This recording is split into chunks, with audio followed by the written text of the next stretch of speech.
आज का सेशन हमारा कुछ बजटिंग पे प्रैक्टिस क्वेश्चन मजीद हम करेंगे आज के सेशन में। और उसमें पहला क्वेश्चन हमारे सामने है double crown limited spring 17 question 4। ये क्वेश्चन चूज करने की वजह मैंने आपसे पहले भी शेयर की थी, ये हमारा पायलट पेपर मॉडल पेपर का क्वेश्चन है।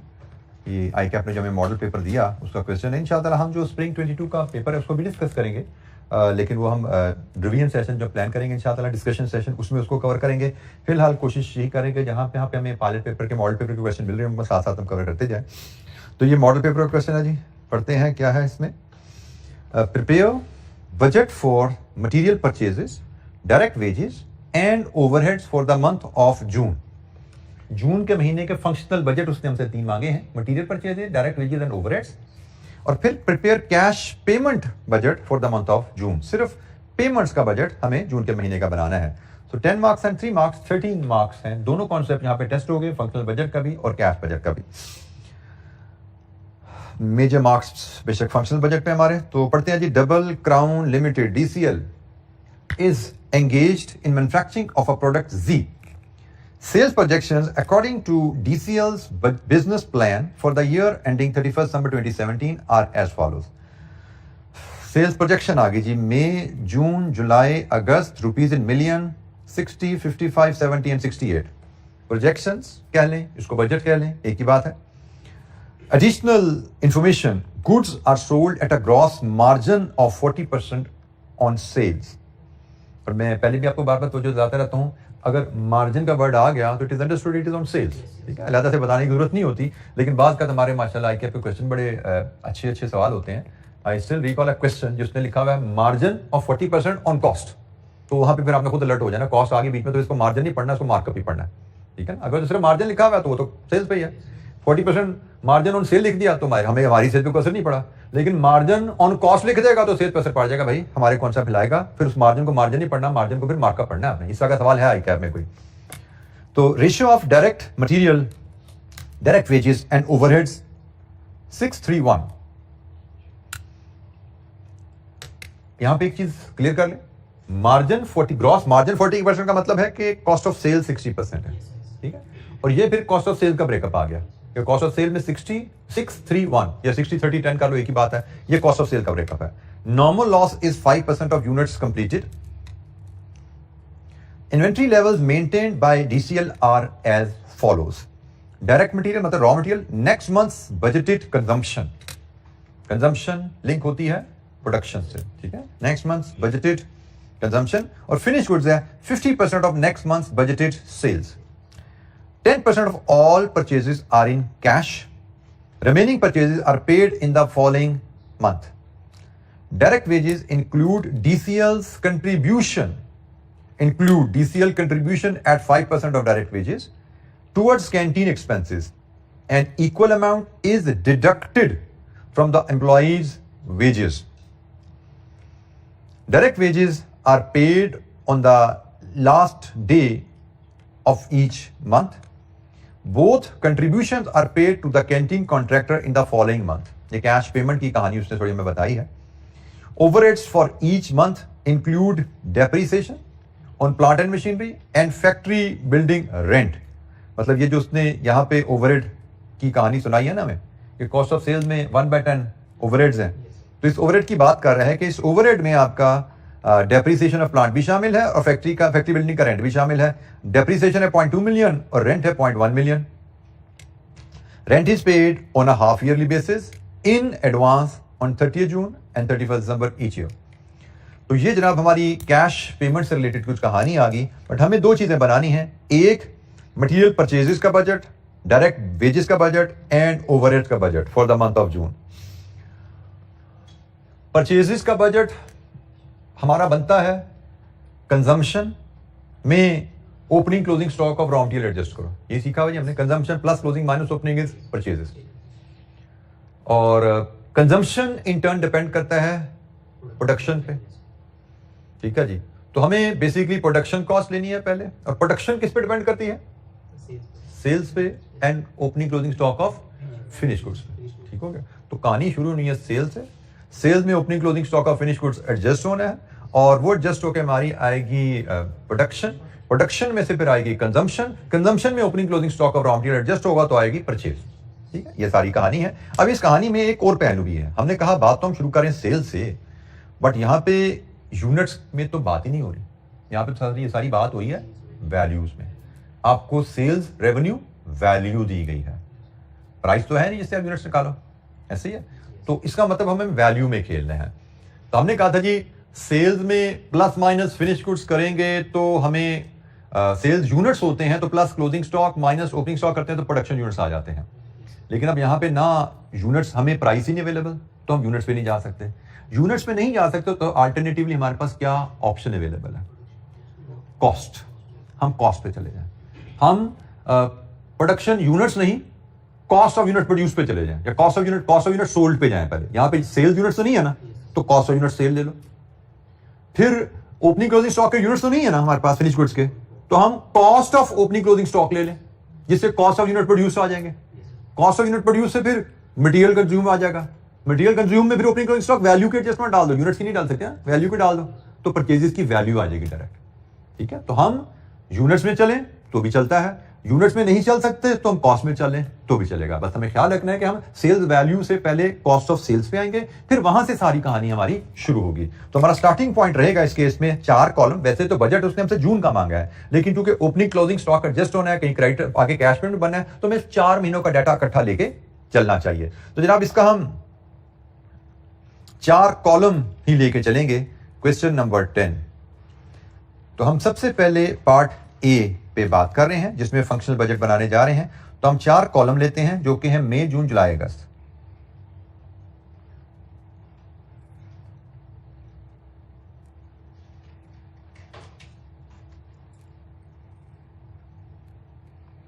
मई, जून, जुलाई, अगस्त।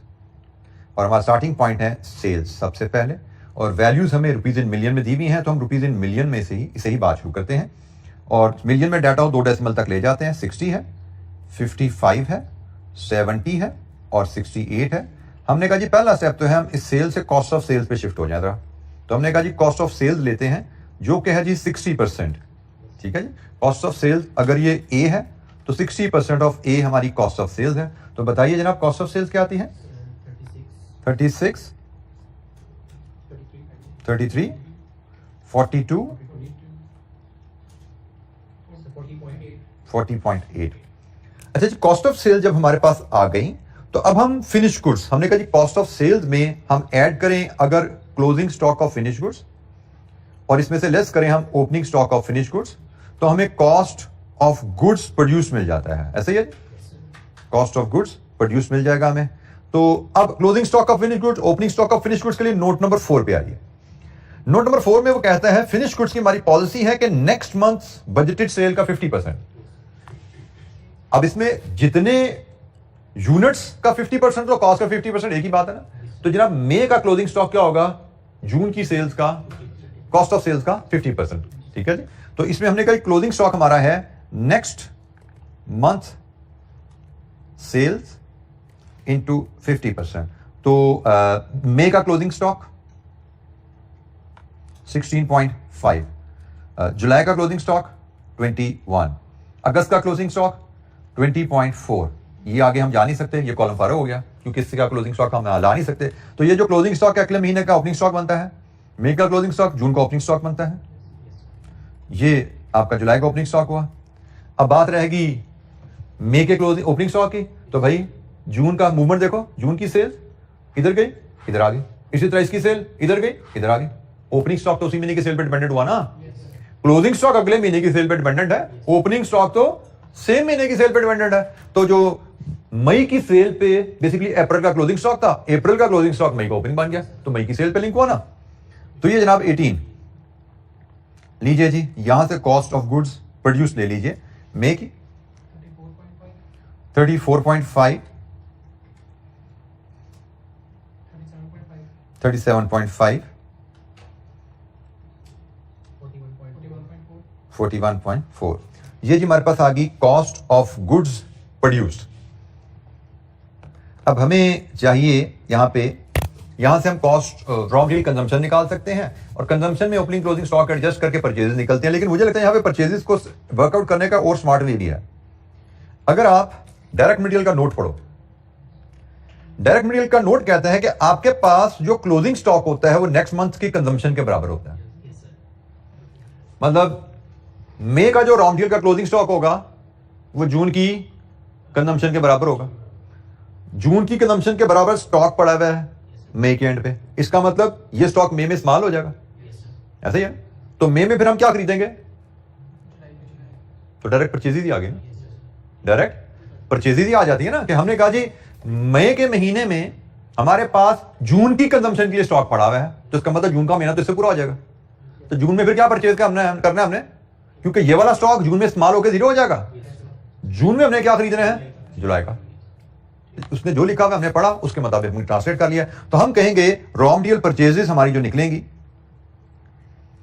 रॉ मटेरियल परचेजेस होंगी equal to next month consumption. ये हमने असूल बनाया और इसके मुताबिक हम यहां स्मार्ट वर्किंग भी दे देते हैं। जैसे मैं मई की अगर परचेजेस लेना चाहूं तो वो मेरी होंगी जून की कॉस्ट ऑफ गुड्स मैन्युफैक्चर्ड, और इसमें रॉ मटेरियल है 6/10, ऐसे ही है जी 6/10। ये जून की कंजम्पशन जो मई में हम परचेज कर रहे हैं कितना है?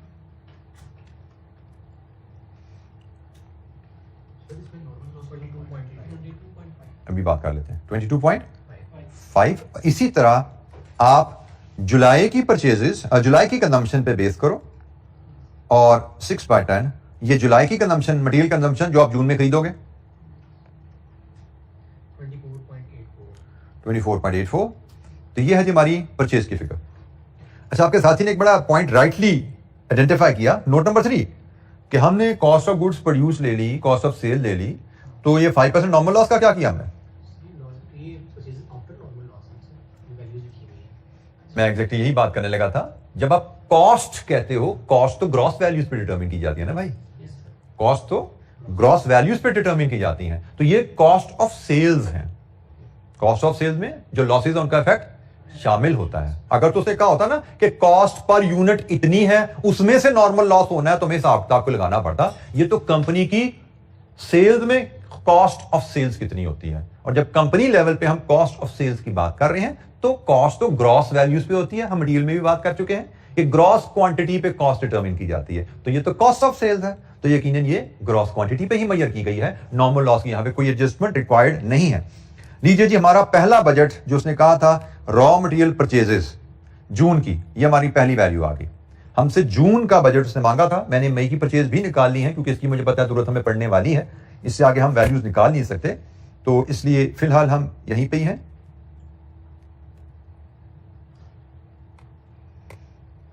जी, तो ये जनाब हमारे पास जून की परचेजेस आ गई।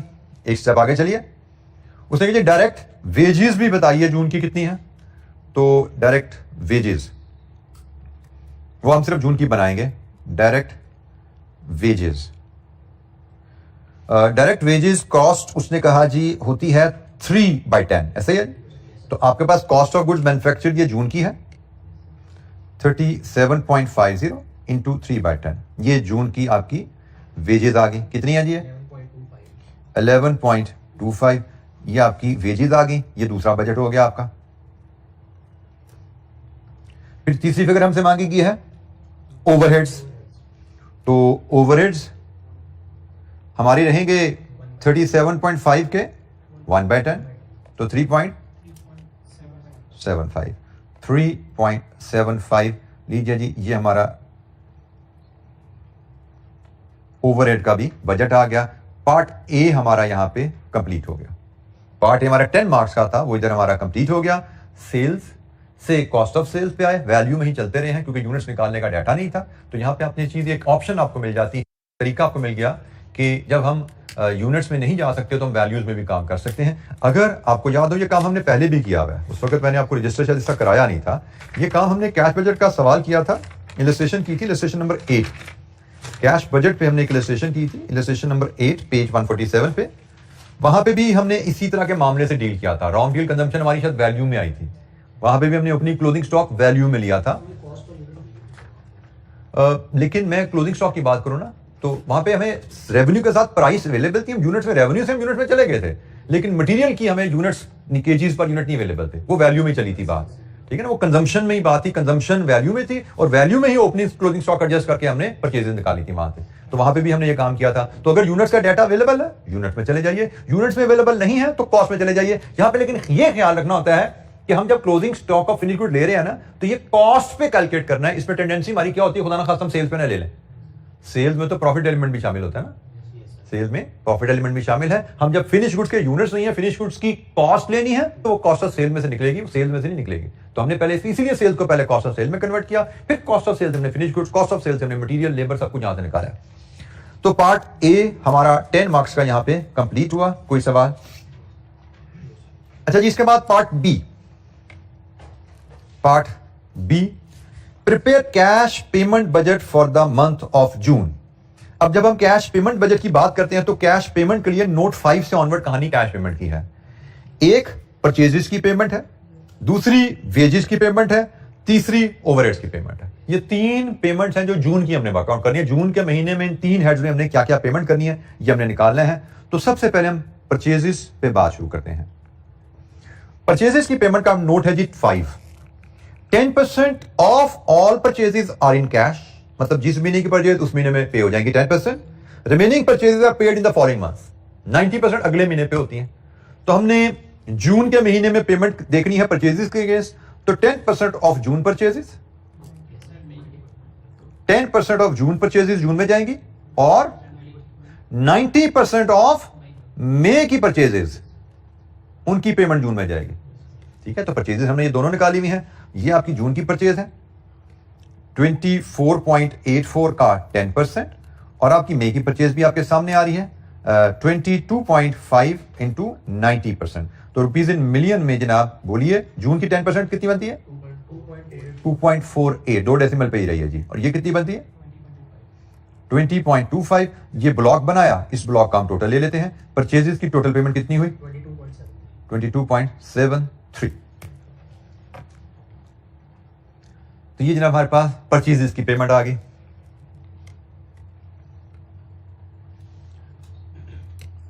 इसके बाद हम वेजेस की पेमेंट देखते हैं।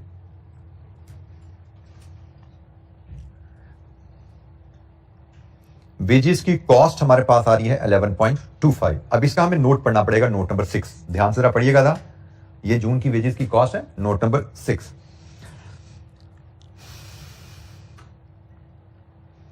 डायरेक्ट वेजेस इंक्लूड डीसीएल्स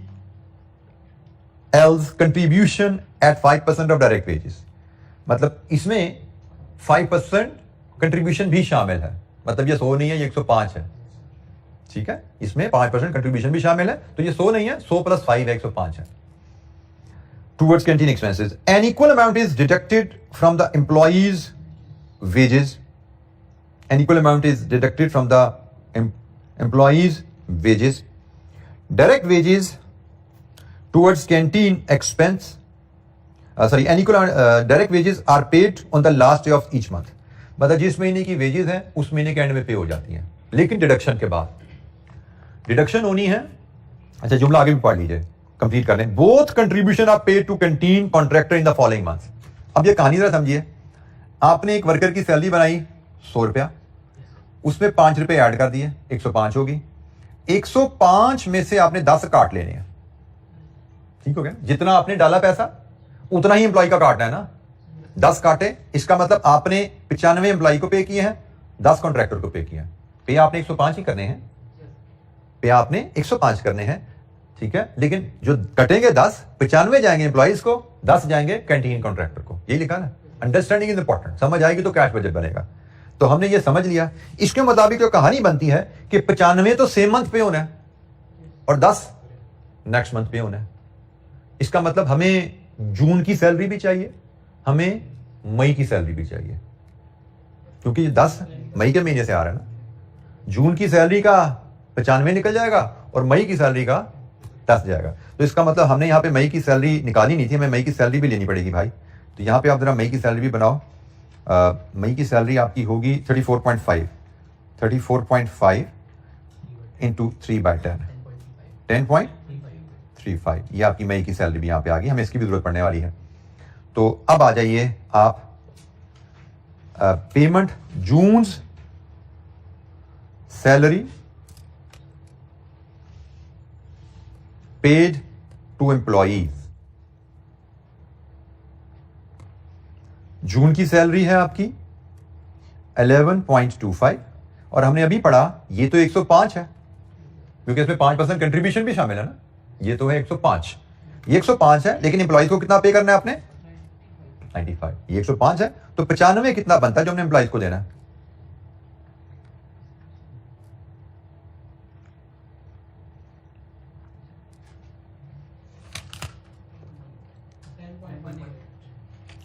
$10.18 ये आपने एम्प्लॉइज को पे करना है। और फिर May's salary contribution paid to contractor. तो मे की सैलरी हमने निकाली थी ऊपर कितनी जी 10.35 10.35 ओवर 105 इंटू 10। कॉन्ट्रैक्टर को तो 10 आता है ना, तो जनाब ये कितनी वैल्यू बनती है 0.99। बस ये दो पेमेंट्स हैं जी, इनका टोटल ले लीजिए। ये वेजेस की पेमेंट आ गई आपकी, इनका टोटल कितना बना 11.17 11.17 जी। बेटा ये कहानी है ना, उसने कहा वर्कर की सैलरी 100 होती है, वेजेस की जो अमाउंट आप रिपोर्ट कर रहे हो 100 प्लस 5 है, मतलब 105 है। वेजेस की सैलरी इंक्लूड 5%। उसने कहा वेजेस जो फिगर आ रही है उसमें ये 5% शामिल है, मतलब वेज के ऊपर 5% शामिल करके वेज की रिपोर्ट आ रही है आपको, वो 105 है। और फिर कहा गया है जितना आपने 5 रुपये कंट्रीब्यूट किया इक्वल कंट्रीब्यूशन एम्प्लॉइज का वो भी कटौती की जाती है। मतलब ये भी एम्प्लॉइज को नहीं पे हुआ, ये कैंटीन एक्सपेंसेस है ना, ये भी कैंटीन को जाने हैं और एम्प्लॉइज से भी इक्वल रिडक्शन हो जानी है। मतलब 5 है और सेम 5 एम्प्लॉइज का 10 कट जाएगा। 105 में से 95 एम्प्लॉय का जाएगा सेम मंथ में और 10 अगले महीने कैंटीन को जाएगा। तो इसका मतलब क्या है कि जून के महीने में जून की वेजेस का 105 में से 95 गया और जून के महीने में मई की वेजेस का 105 में से 10 कैंटीन कॉन्ट्रैक्टर को गया। आखिरी हेड्स हमारा रह गया जी ओवरहेड्स का। ओवरहेड में अगेन हमने कैश पेमेंट लेनी है। स्टार्टिंग पॉइंट हमारा रहेगा ओवरहेड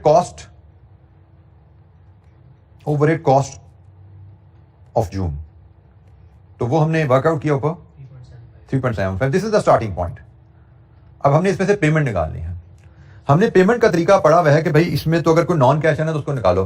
हमें नोट नंबर 7 में बताया गया है कि इसमें एक तो डेप्रिसिएशन है, लेस डेप्रिसिएशन। कितनी डेप्रिसिएशन है जी पॉइंट, ये निकाल दो। दूसरा इसने कहा इसमें रेंट की कॉस्ट भी शामिल है। भाई हम कैश बजट बना रहे हैं, हमें कॉस्ट से गर्ज नहीं है, पेमेंट से गर्ज है। तो हमें अगले ही सेंटेंस में बताया गया है कि rent is paid on half yearly basis in advance on 30th June and 31st दिसंबर। हम कौन से महीने का बजट बना रहे हैं जून का, तो जून का रेंट तो 31 दिसंबर को पे हो चुका है 6 महीने का। तो इसका मतलब जून का रेंट कॉस्ट में तो आ रहा है बट जून का रेंट जून में पे नहीं हो रहा। तो जनाब इसको भी यहां से माइनस करो, ये हम लिखेंगे rent paid in advance. Rent paid in advance कब दिसंबर में, तो यहां पे नहीं पे हो रहा वो, लेकिन यहां पे जून का तो पे नहीं हुआ बट 30 जून को अगले 6 महीने का पे होगा। ठीक है, तो इसमें से हम ऐड करेंगे, फिर ऐड करेंगे 6 months rent due on 30th जून और 6 मंथ होगा 0.1 इंटू 6.6 लीजिए जी। ये इस डब्बे में ले लीजिए, इस डब्बे का सम कर दीजिए, ये आपके ओवरहेड की टोटल पेमेंट आ जाएगी। कितनी आई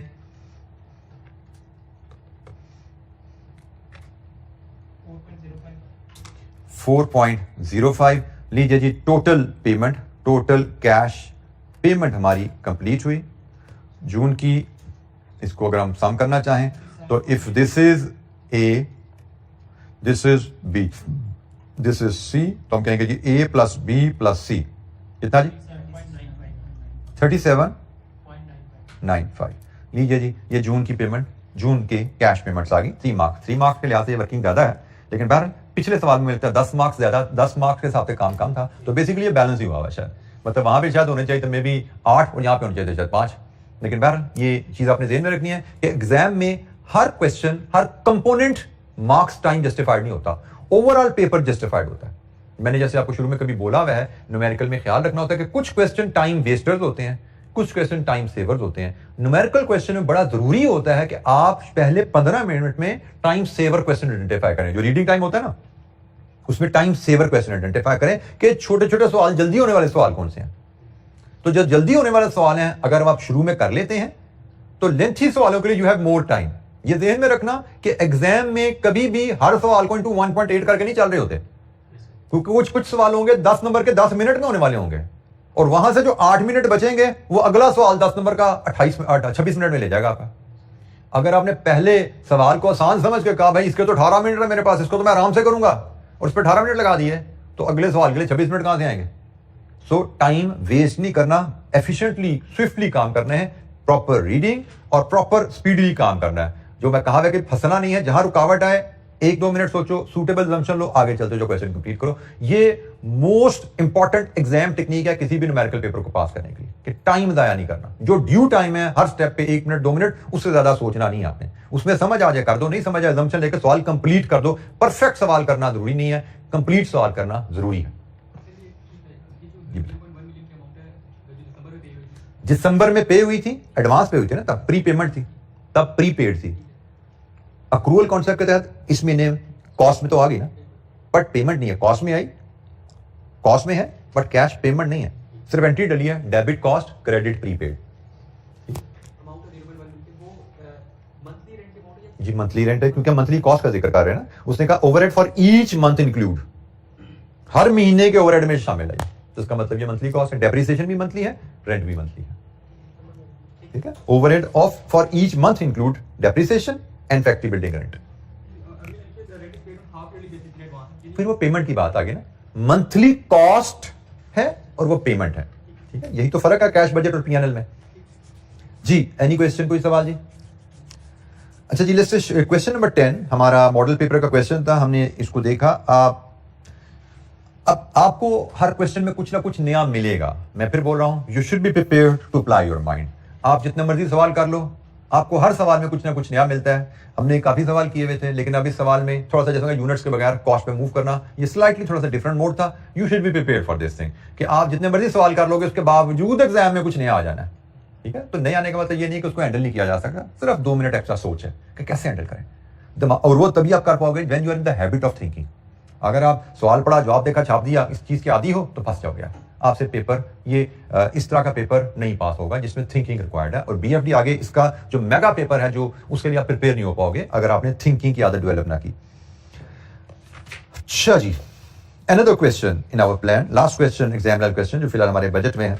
आल्दो किसी एक स्टूडेंट ने ग्रुप में एक फरमाइश भी भेजी हुई है क्वेश्चन नंबर 9 के ऊपर, कि I understand that is a tricky question, लेकिन उसको मैं किसी लेटेस्ट स्टेज पे डिस्कस करूंगा। अभी question number 9 is a good question, it's a good tricky question, cash budget पे वो सवाल भी। लेकिन मैं कहूंगा आप लोग उसको अटेम्प्ट कीजिए और फिर अपनी मार्किंग कीजिए, ठीक है। आपसे परफेक्ट नहीं हुआ, क्वेश्चन नंबर 9 कितने नंबर का जी? हम कहते हैं जी 14 मार्क्स का, 14 मार्क्स का। तो ये क्वेश्चन अटेम्प्ट कीजिए और फिर देखिए आप इसमें से कितना नंबर लेते हो। तो अगर आपको इसमें से, इस क्वेश्चन में अगर आप 7-8 नंबर ले पा रहे हो, it's a very tough question. अगर आप 7-8 नंबर स्कोर कर लेते हो तो मेरे हिसाब से आज की तारीख में, आज में this is a very good performance. We can expect कि एग्जाम के पास जाते हुए with further revision, with further practice, इस तरह के क्वेश्चन में आप 14 में से 11-12 पे पहुंच जाओगे, which is an excellent performance. आज लेकिन 7-8 अगर आ रहे हैं तो कोई वरी की बात नहीं है। वरी आप कर जाते हो, परफेक्ट नहीं हुआ जी। एक एंड इसमें जैसे एक ट्रिक है जो रिसीट्स की, that is tricky, receipts part is tricky. तो उसमें शायद फंसे बचे तो उनको लगा जी बड़ा ही मुश्किल, पता नहीं क्या हो गया। तो कोई इशू नहीं है, एक स्टेप पे फंस गए, कोई वर्किंग कोई मसला नहीं है, सीख लेंगे उस स्टेप को भी, लेकिन उसके अलावा बाकी तो कंप्लीट करना सीखो। देखो 14 में से कितने नंबर बनते हैं, मार्किंग करो, देन हम इसको लेटेस्ट स्टेज पे कहीं ना कहीं इसको मिलेंगे कभी डिस्कशन के लिए, तो वहां पे इस पे बात कर लेंगे। If you will require some support, हम इसको वहां बात कर लेंगे। तो फिलहाल हम मूव करेंगे इस सेशन के लास्ट क्वेश्चन की तरफ, और वो क्वेश्चन नंबर है 11, automating question 7। Tennis trading limited, it is an 18 marks question. Prepare a cash budget month wise from September 18 to February, September, October, November, December, January, February, 6 months का cash budget है जी हमारी requirement हमारी। Let's read the question और फिर इसको देखते हैं। Tennis Trading Limited was incorporated on 1st September 2018 and would start trading from the month of October 2018. As part of planning and budgeting process, the management has developed the following estimate. 1 सितंबर को incorporate हुई और trading अक्टूबर से शुरू होनी है. जनाब forecast आ गई. During the month of September, TTL would pay 5 million, 2 million and 1.2 million for purchase of property, equipment and motor vehicle respectively. Projected sales for October is 12 million. The sales would increase by 2.5 million per month till January. From February 19 onward, the sales would be 25 million per month. Cash sales is estimated at 30% of total sales.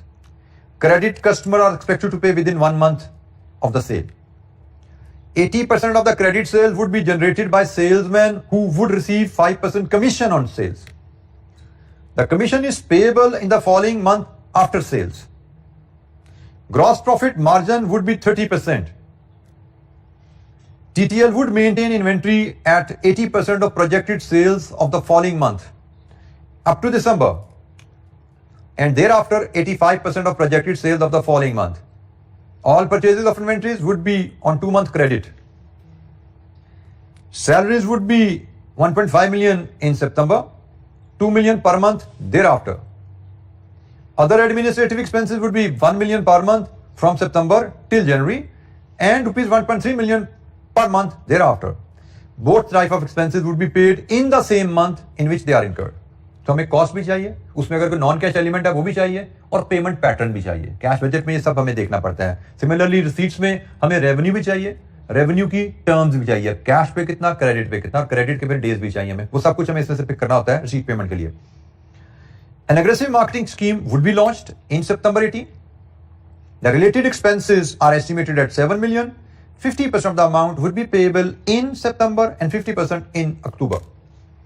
Marketing expenses from October 18 would consist of 65% variable and 35% fixed expenses. Total expenses in October would be 2 million. All expenses would be paid in the month in which they occur. Bank balance as of 1st September 2018 is 12 million. TTL has arranged a running finance facility from a local bank at a markup of 10% per annum. The markup is payable at the end of each month on the closing balance. Closing balance पे आपको markup भी पे करना है.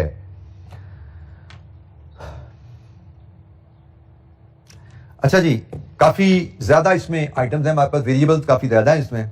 तो हम फिलहाल अगर फॉर्मेट को सिंपलीफाई करें तो कैश बजट में पहले बात तो 6 महीने आ गए, रिसीट्स के हेड आ गए, पेमेंट्स के हेड आ गए. ठीक है, रिसीट्स में कैश सेल्स भी हैं, क्रेडिट सेल्स भी हैं, पेमेंट में कुछ कैपिटल एक्सपेंडिचर हैं, कुछ ऑपरेटिंग एक्सपेंडिचर हैं. ठीक है, और जो इजी थिंग्स फर्स्ट वो असूल के तहत चलते हुए हम ज्यादा ज्यादा चीजें पॉपुलेट कर लेंगे. फिर हम देखते हैं कि हम जैसे इसमें ओडी का केस भी आ रहा है उसको भी देखना है, कैसे देखेंगे उसको भी. लेकिन मैक्सिमम स्कोर तो हम बड़ी आसानी से ले सकते हैं. मैं फिर यहाँ पे एक तोजह दिला दूं, हमारे स्टूडेंट जनरली फंस जाते हैं, ओवरड्राफ्ट इंटरेस्ट आ गया, ओहो पता नहीं क्या हो सकता है 18 में से 3 नंबर 4 नंबर ओवरड्राफ्ट के, तो भाई बाहर में जाए 4 नंबर नहीं समझ आती तो 14 नंबर तो ले सकते हो ना. उसकी फिक्र करो, जो नहीं आता उसकी फिक्र क्यों करते हो. जब वहां पे पहुंचोगे 2-3 मिनट सोच लेना, समझ आ जाए कैसे हैंडल करना है. वैसे तो आ जाती है बहुत सी चीजें, समझ आ जाए तो कर लेना हैंडल. नहीं भी समझ आएगी तो भाई मार्किंग स्कीम की ग्रिप है, हमें पता होना चाहिए. 3-4 नंबर से ज्यादा नहीं होंगे. वैसे इसकी बाद में देखे थे मार्किंग स्कीम, ओ इसकी मार्किंग स्कीम है हमारे पास नहीं, अनफॉर्चुनेटली दैट इज मिसिंग. मेरे पास इसकी मार्किंग स्कीम यहाँ पे मैंने अटैच नहीं की हुई. तो वेल इसकी मार्किंग स्कीम मेरे हिसाब से 3-4 नंबर से ज्यादा इसके फाइनेंस के नहीं होंगे. तो भाई हमें 3-4 नंबर खुदा ना खासा नहीं भी ले पाए किसी सवाल में तो 14 out of 18 is an excellent score. मतलब बड़ा टॉप का स्कोर है 14 out of 18 when you are targeting 55 और 60 आउट ऑफ 100. ठीक है ना, 55 to 60 आउट ऑफ 100 सेफली हम यही टारगेट लेकर निकलते हैं. तो एक सवाल में 18 में से 14 आ रहे हैं आपके, तो बेहतरीन है. इस हिसाब से चलते हुए हमारे तो 50 नंबर 75-80 में पूरे हो जाएंगे. ऊपर का 20 अटेम्प्ट करेंगे हमारे बोनस होंगे. तो अब हम मूव करेंगे जनाब इसके फॉर्मेट के ड्रॉ करने की तरफ. तो हमारा फॉर्मेट जो यहां पे लगेगा,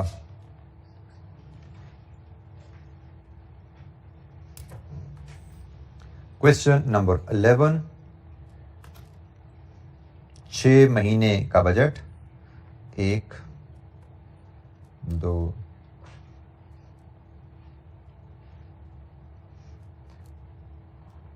4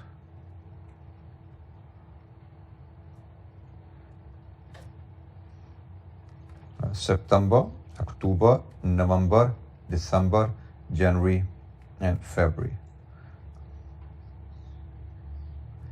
कैश रसीट्स। कैश रिसीट्स में हमारे पास दो हेड हैं, एक कैश सेल्स, एक क्रेडिट सेल्स। फिर हम कैश पेमेंट्स पे आएंगे। कैश पेमेंट्स को हम ब्रैकेट में इस तरह शो कर लेंगे। इसमें हमारे हेड हम सवाल से अगर पढ़ते जाएं तो पहले पॉइंट से हमें हेड नजर आने शुरू हो रहे हैं। Purchase of property, equipment, motor vehicles. हम हर हेड को सेपरेटली डील कर रहे हैं। फिर आगे चलिए, रेवेन्यू कैश रिसीट्स में निकल जाएगा, रिसीट्स में निकल जाएगा। फिर आगे चलिए, कैश सेल रिसीट में चला गया। Credit customer with in 1 month of purchases, credit customer ये भी रिसीट्स में निकल गया। 80% of credit sale generated by salesman who would receive commission. लीजिए, कमीशन की हेडिंग आ गई, कमीशन ऑन सेल्स। आगे चलिए, कमीशन ऑन सेल्स के बाद हम नोट नंबर आए थे 5 पे। 6 पे ग्रॉस प्रॉफिट है, पेमेंट आइटम नहीं है। टीटीएल वुड मेंटेन इन्वेंट्री है, इन्वेंट्री से आपका परचेजेस और परचेजेस से पेमेंट्स। तो हम यहाँ पे चले पेमेंट की हेडिंग में डालते हैं, payment against purchases, payment against purchases. फिर आगे चलिए, इससे आगे चलिए, सैलरीज की फिगर है जी, सैलरीज। आगे चलिए, एडमिनिस्ट्रेटिव एक्सपेंसेस। मजीद आगे चलिए, admin expenses per month, this aggressive marketing campaign, marketing. फिर ऐसे आगे चलिए, मार्केटिंग एक्सपेंस, ये एक अलग चीज़ है। मार्केटिंग कैंपेन एक अलग है और मार्केटिंग एक्सपेंस अलग है। और मार्केटिंग एक्सपेंस को जब हम पढ़ते हैं तो इसमें उसने फिक्स्ड एंड वेरिएबल का जिक्र किया है, तो इसलिए हमें 2 लाइन बना लेनी चाहिए। एक मार्केटिंग एक्सपेंस में फिक्स्ड कंपोनेंट है, एक वेरिएबल कंपोनेंट है। इसके 2 कंपोनेंट का इसने जिक्र किया हुआ है। मजीद आगे चले, बैंक बैलेंस आ गया, मार्कअप शार्कअप आ गया। तो हम इसका मतलब हमारी आइटम्स कंप्लीट है, आगे तो क्लोजिंग ही है। तो हम इसमें क्या करेंगे, हम इसमें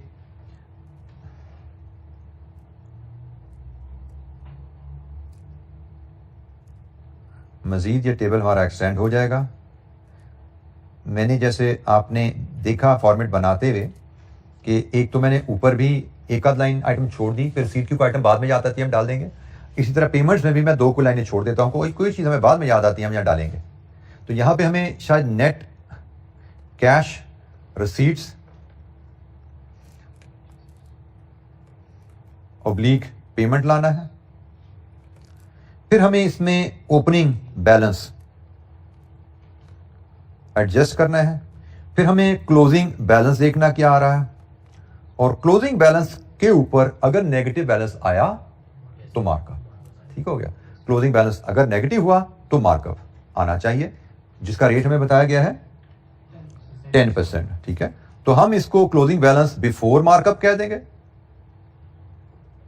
और अगर मार्कअप पड़ गया तो फिर फाइनल क्लोजिंग बैलेंस जिस महीने पड़ेगा आफ्टर मार्कअप आ जाएगी। बस इतनी सी एडजस्टमेंट इसमें आनी है, दैट्स इट। मार्कअप में कोई हमें परेशानी की बात नहीं है, सिर्फ एक छोटी सी एडजस्टमेंट यहां पे लगनी है।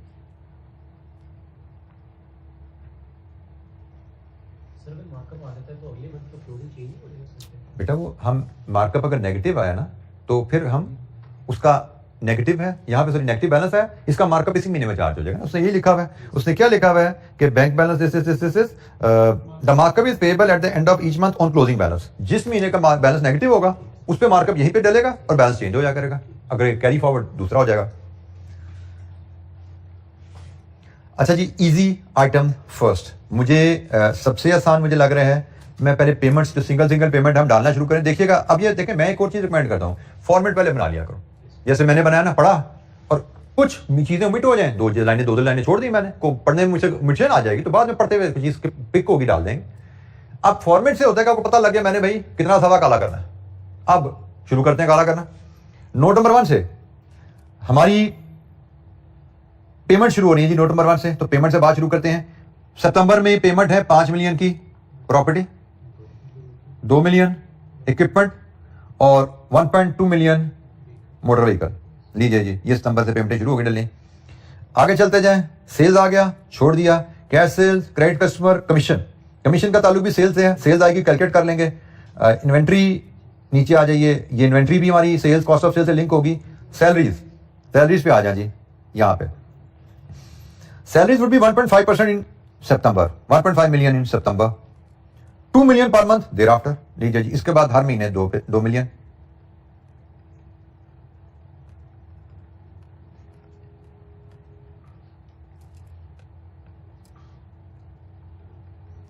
सैलरीज भी बुक कर दी हमने. इसके बाद ये other administrative expenses would be 1 million per month from सितंबर टिल जनवरी.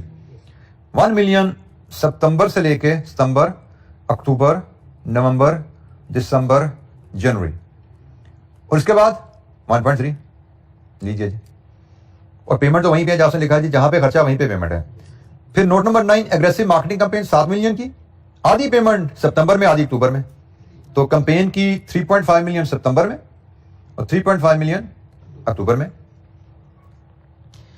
इसके बाद मार्केटिंग एक्सपेंस नोट नंबर 10, उसने कहा जी अक्टूबर में से शुरू होगा मार्केटिंग एक्सपेंस, जिसमें 65 वेरिएबल, 35 फिक्स. और अक्टूबर के महीने का खर्चा है 2 मिलियन. अक्टूबर के महीने का खर्चा है 2 मिलियन, जिसमें 35 फिक्स्ड. 2 मिलियन का 35% कितना बनता है? 0.7 फिक्स्ड और बाकी बचा 1.3 वेरिएबल. ठीक हो गया. अब जो फिक्स्ड है, सेल जितनी मर्जी होगी वो तो फिक्स्ड ही रहेगा. जो फिक्स्ड है वो तो हर महीने फिक्स्ड रहेगा टिल फरवरी. लेकिन जो वेरिएबल है इसका ताल्लुक अब सेल से है. जैसे जैसे सेल बढ़ेगी ये बढ़ता जाएगा. तो इसके आगे की फिगर्स का ताल्लुक सेल से है. अब देखिए, हमने रीजनेबली पॉपुलेट चीजें कर दी ना, इसमें तो आगे कुछ आना ही नहीं है. इसमें तो आगे कुछ आना ही नहीं है. ये तो वन ऑफ चीजें थी. तो हमारे पास बेसिकली आइटम रह क्या गई हैं? एक कमीशन, एक पेमेंट अगेंस्ट परचेजेस और रिसीट्स. काम कितना सिमट गया. और रिसीट्स भी बड़ी आसान है, वो भी डाल जाएंगे हमें, कोई इशू नहीं है. तो पहले हम सेल्स पे चले जाते हैं, क्योंकि सेल्स से रिसीट्स आएंगी, सेल्स से कमीशन आएगी, सेल्स से प्रोडक्शन, कंजम्पशन और परचेजेस, सारी चीजों का ताल्लुक सेल्स से है. तो हम अब सबसे पहले वर्किंग बनाते हैं सेल्स की. हम वर्किंग 1 बनाते हैं सेल्स की, और सेल्स उसने हमें बताई नहीं है. ठीक है, हम सबसे पहले सेल्स की वर्किंग बनाएंगे.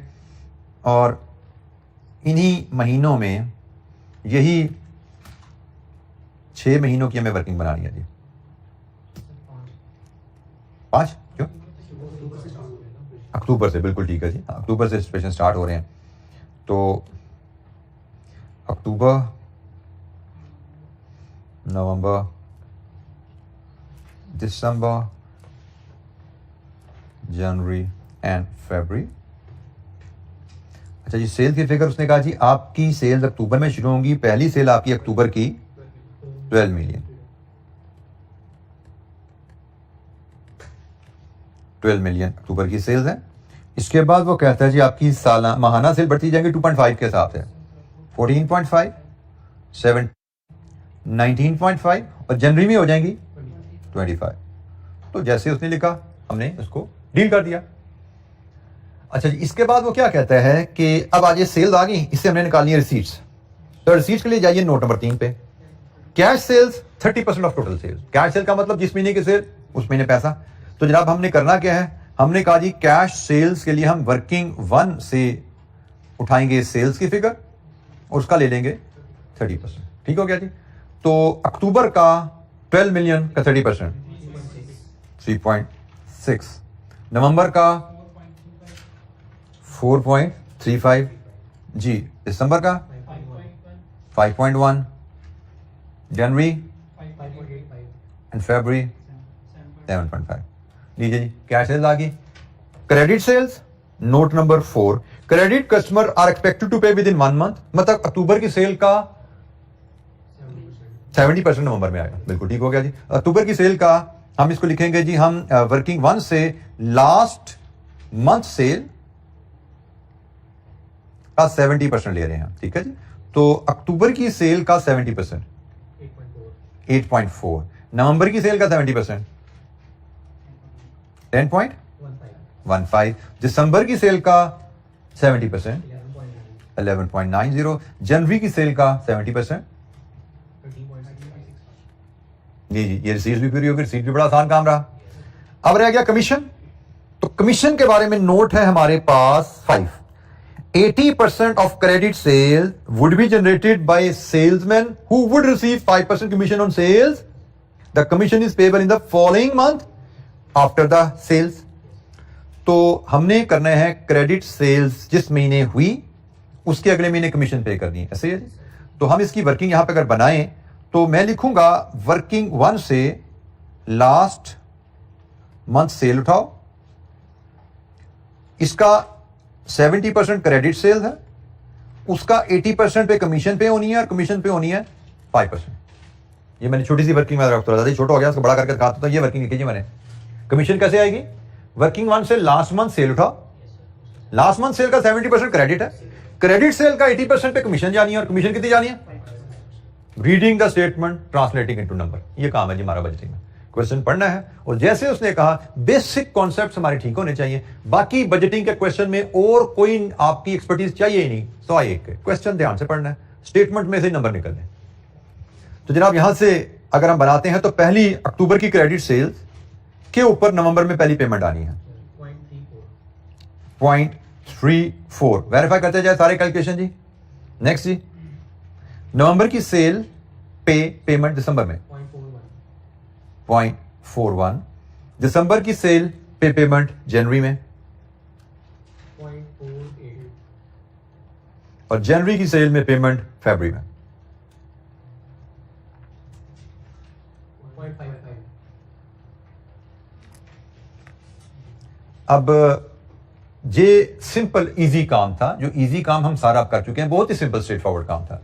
और ये वो मार्क्स होते हैं जो अगर आप किसी मुश्किल स्टेप पे फंस जाओ शुरू में ही तो आप जाया कर देते हो। तो इसलिए जो स्टेप आपको लगे थोड़ा मुश्किल है उसको होल्ड कर लो, इजी स्टेप इजी मार्क्स पहले ले लो। अब मेरे हिसाब से 2 हमारी वर्किंग रह गई हैं, एक परचेजेस की है, एक मार्कअप की है। मुझे लगता है जो मैं वॉल्यूम जितनी वो क्वेश्चन करते करते ना समझ भी काफी बेहतर हो जाती है। मुझे लगता है इन दोनों वर्किंग के मिला के 4-5 से ज्यादा नंबर नहीं, मतलब मैं 13 नंबर यहाँ पे स्कोर कर चुका हूँ। अगर मैं सवाल को यहीं पे क्लोज कर दूं ना, ओपनिंग डालूं यहाँ पे और बाकी फिगरें अज्यूम करके या जीरो अज्यूम करके ओपनिंग क्लोजिंग करके पूरा कर दूं, मुझे लगता है 18 में से 13-14 मुझे नंबर भी मिल सकते हैं। तो इसका मतलब मुझे यहां से आगे जितना दौर लगाना है वो 4-5 नंबर का दौर लगाना है। तो 4-5 नंबर के लिए 4-5 मिनट ही है जो दौर लगाना है, ठीक है। ये बस ध्यान में रखना होता है कि भाई कितना नंबर कर चुके हैं, कितना नंबर रह गया, उसके साथ कितना टाइम मेरे पास होना चाहिए। ये बड़ी ही अहम कैलकुलेशन है जो एग्जाम में आपको करनी होती है। अगर आप इस कैलकुलेशन के साथ एग्जाम में चल रहे हो, रीजनेबल प्रिपरेशन है, ये कैलकुलेशन आपके दिमाग में है, सीधी न्यूमेरिकल का पेपर फेल ही नहीं होता आपका। पास होना बड़ा आसान होता है न्यूमेरिकल के पार्ट में। यहां पे सर एमएफए में आपको कंप्रीहेंसिव पास होने हैं, लेकिन न्यूमेरिकल पोर्शन में अच्छा स्कोर करना बहुत पॉसिबल हो जाता है अगर आप इस अप्रोच से चल रहे हो। आप कॉस्ट पढ़ते हो, आप R2 पढ़ते हो, आप टैक्स पढ़ते हो, जो भी न्यूमेरिकल बेस्ड पेपर है आगे पढ़ोगे इंशाल्लाह जाके मजीद पेपर सीफैप में, इस अप्रोच से चलोगे ऐसे पास होगा। अदरवाइज खुदा ना खासा मल्टीपल फेलियर्स आते हैं। अच्छा जी, अब हमने जाना है पेमेंट अगेंस्ट परचेजेस की तरफ, उसके बाद ये मार्कअप की कहानियां शुरू होगी। पेमेंट अगेंस्ट परचेजेस के लिए हमारे पास सेल्स है, जैसे हमने पिछले सवाल में किया था, लगभग वैसी बात होने वाली है। सेल्स से बनेगी cost of sales, cost of sales के बाद फिनिश गुड्स इन्वेंट्री का हिसाब है कुछ, note number 7, company would maintain inventory 80% projected sale. ये फिनिश गुड इन्वेंट्री आ गई जी, फिनिश गुड इन्वेंट्री है। फिनिश गुड इन्वेंट्री से आप चले जाते हो कॉस्ट ऑफ सेल से कॉस्ट ऑफ प्रोडक्शन पे। कॉस्ट ऑफ प्रोडक्शन के बाद क्या रहेगा जी? Purchases. All purchase of inventory would be on 2 month credit. Basically ये तो ट्रेडिंग ऑर्गेनाइजेशन ही लग रही है ट्रेडिंग, तो बस परचेजेस जो आपकी कॉस्ट ऑफ परचेजेस ही दी है यहाँ पे, ठीक है। तो इसका मतलब अब यहाँ पे एक और चीज देख लीजिए, 2 महीने क्रेडिट है ना, तो आपको 6 महीने की परचेज की जरूरत थोड़ी है। आपको तो अक्टूबर में बिजनेस शुरू हो रहा है ना, तो अक्टूबर में सेल शुरू हो रही है, तो उसकी परचेजेस तो आपकी फिर सितंबर से शुरू हो जाएगी। अक्टूबर में सेल करना है तो परचेज तो फिर सितंबर में करनी पड़ेगी ना। पॉलिसी क्या है कि आपकी पॉलिसी है TTL would maintain inventory at 80% of projected sales of the following month. तो पहली सेल अक्टूबर में, उसकी इन्वेंट्री आपको सितंबर में करनी पड़ेगी, ठीक हो गया। तो और कॉस्ट ऑफ सेल्स पे मेंटेन करनी है आपने इन्वेंट्री, तो आपको सितंबर, अक्टूबर, नवंबर, दिसंबर 4 महीने चाहिए, क्योंकि दिसंबर की पे परचेज जो है वो पे होनी है फरवरी में। दिसंबर की परचेज फरवरी में पे होनी है, आपको फरवरी तक बजट बनाना है। जनवरी की परचेज तो पे होनी जाके मार्च में, तो मार्च का बजट तो बना ही नहीं रहे, हमें तो 4 महीने की परचेज चाहिए। तो 4 महीने की परचेजेस चाहिए, इसके लिए हम फिगर बनाते हैं जी, पेमेंट अगेंस्ट परचेजेस। पहले हम वर्किंग 2,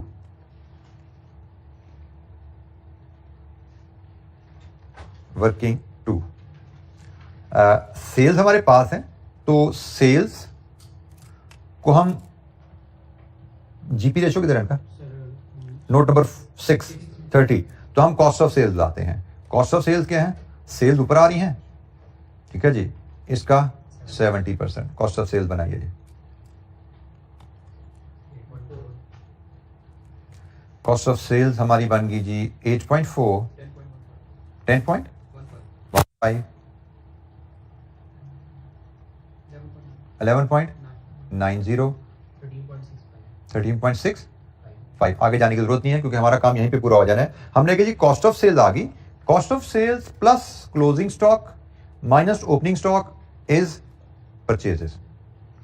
तो जब अक्टूबर का महीना, अक्टूबर के महीने का जो ओपनिंग स्टॉक होगा वो हमें सितंबर में खरीदना पड़ेगा, तो सितंबर के महीने का क्लोजिंग स्टॉक होगा 80% ऑफ द नेक्स्ट मंथ। ठीक है जी, क्लोजिंग स्टॉक आपका होता है 80% of next months cost of sales, 80% of next months cost of sales. और कहानी शुरू हो जाएगी आपकी यहां पे अब सितंबर से। आपको सितंबर का कॉलम भी यहां पे डालना पड़ेगा।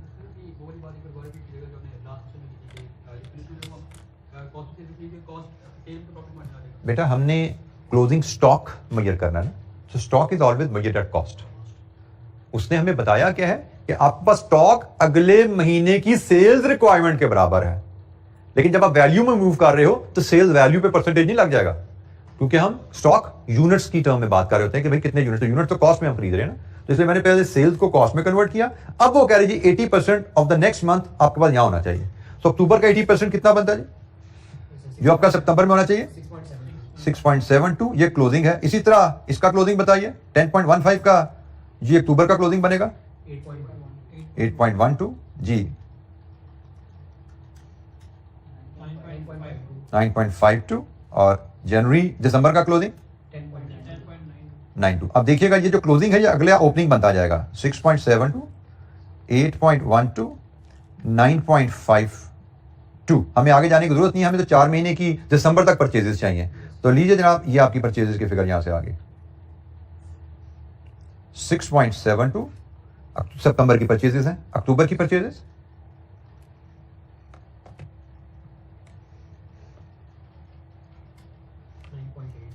9.8, नवंबर की परचेजेस 11.55, दिसंबर की परचेजेस 13.3। लीजिए जी हमें बस दिसंबर तक की परचेजेस चाहिए, क्योंकि दिसंबर की परचेजेस 2 मंथ क्रेडिट के साथ फरवरी में पे हो जाएंगी, तो हमें जनवरी फरवरी से डाटा को प्ले करने की जरूरत ही नहीं है इससे आगे। तो ये जनाब हमारे पास परचेजेस आ गई हैं, purchases are paid in 2 months credit. तो 2 मंथ क्रेडिट में इनको पोस्ट करेंगे। सितंबर की परचेज की पेमेंट आएगी सितंबर की अक्टूबर 6.72, नेक्स्ट 9.8, नेक्स्ट 11.55, नेक्स्ट 13.30। लीजिए जी हमने एक फिगर रहेगी ना, ये रह गई थी भाई, ये चीज रहती है अभी वेरिएबल सेलिंग कॉस्ट, इसका ताल्लुक भी सेल्स से था। अच्छा जी अब ये कैसे वर्कआउट करना है, इसका तरीका बड़ा आसान है। इसका ताल्लुक, उसने कहा ये वेरिएबल है, वेरिएबल का ताल्लुक सेल से होता है। तो ये 1.3 मिलियन 12 मिलियन सेल के अगेंस्ट है, तो जैसे जैसे सेल्स बढ़ती जाएगी ये भी बढ़ता जाएगा। तो हम एक बड़ा आसान सा फैक्टर यहां लिख सकते हैं, हम लिखेंगे 1.3 डिवाइड विद 12, ये रेशियो निकले सेल के कितने परसेंट वेरिएबल कॉस्ट है इनटू सेल, हर महीने की सेल से मल्टीप्लाई कर दो, जो कि वर्किंग वन में आपको गिवन है। जैसे 1.3 डिवाइड विद 12 इंटू 14.5, इसका खर्चा आ जाएगा, आएगा 1.3 डिवाइड विद 12। पता लग गया वेरिएबल कॉस्ट सेल्स का कितने परसेंट है या प्रोपोर्शन है, तो अक्टूबर के सेल पे अप्लाई कर दो, कितना आता है जी अक्टूबर में, कितना खर्चा आएगा 1.57। ये रिपीट करो क्रम 1.3 ओवर 12 इंटू 70, 1.85 और 4 2.171। लीजिए जी ये हमारे पास वेरिएबल कॉस्ट है। सेल्स जैसे ग्रो करेगी वेरिएबल कॉस्ट भी ग्रो करेगी। हमने सेल्स वेरिएबल कॉस्ट का सेल्स रिलेशनशिप बनाया और उस रिलेशनशिप को हम हर नई सेल पे अप्लाई करते गए, हमारे पास वेरिएबल सेलिंग कॉस्ट आ गई। ये 2.11 है जी, आई मैच इट विद आंसर। लीजिए जी अब हम इसको कंप्लीट करने की तरफ चलते हैं बजट को। तो पहले शुरू कीजिए कहानी सितंबर से। सितंबर में तो सिर्फ पेमेंट्स हैं, पेमेंट्स का टोटल कितना बना जी नेट जी 14.2 मिलियन पेमेंट का टोटल आया। ओपनिंग बैलेंस हमें बताया गया है नोट नंबर 11 में 12 मिलियन है। इसका मतलब पहले महीने ही हमारा बैलेंस नेगेटिव हो गया 2.2। तो जनाब मार्कअप एट 10%, पेमेंट जाएगी 0.22। सो मार्कअप के बाद हमारा adjusted closing balance will sorry 10% per annum, my mistake जी, 10% मार्केट 10% डिवाइड बाई 12, बिल्कुल ठीक है जी, 10% पर एनम में डिवाइड बाई 12.02 लीजिए जी। क्लोजिंग बैलेंस क्या आया 2.22। और ये जो क्लोजिंग बैलेंस है ये यहाँ पे ब्रॉड फॉरवर्ड हो जाएगा, ये आपका कैरीड फॉरवर्ड है, ये आपका कैरीड फॉरवर्ड होने हैं, ये आपका ब्रॉड फॉरवर्ड होने हैं। लीजिए जनाब यहाँ पे आपने 2.22 ब्रॉड फॉरवर्ड किया, अब ये रोल फॉरवर्ड होता जाना है, इसमें कोई दिक्कत आगे आपको नजर नहीं आ रही, इसने अब रोल होना है।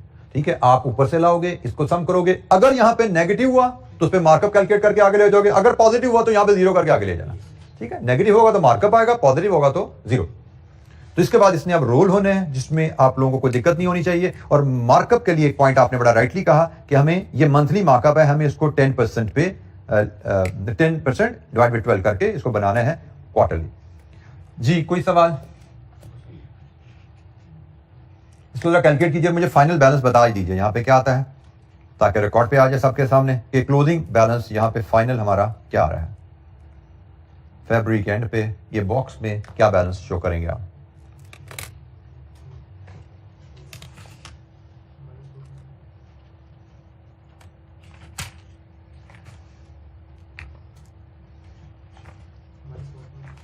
बेटा मुझे फाइनल कंप्लीट करते जाओ, मुझे फाइनल बात बता देना, पेपर पूरा करो अपना, पॉपुलेट करो सारा, आखिरी फिगर बताना मुझे।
जी जनाब क्या आ रहा है बजट, कैश क्लोजिंग बैलेंस आखिरी?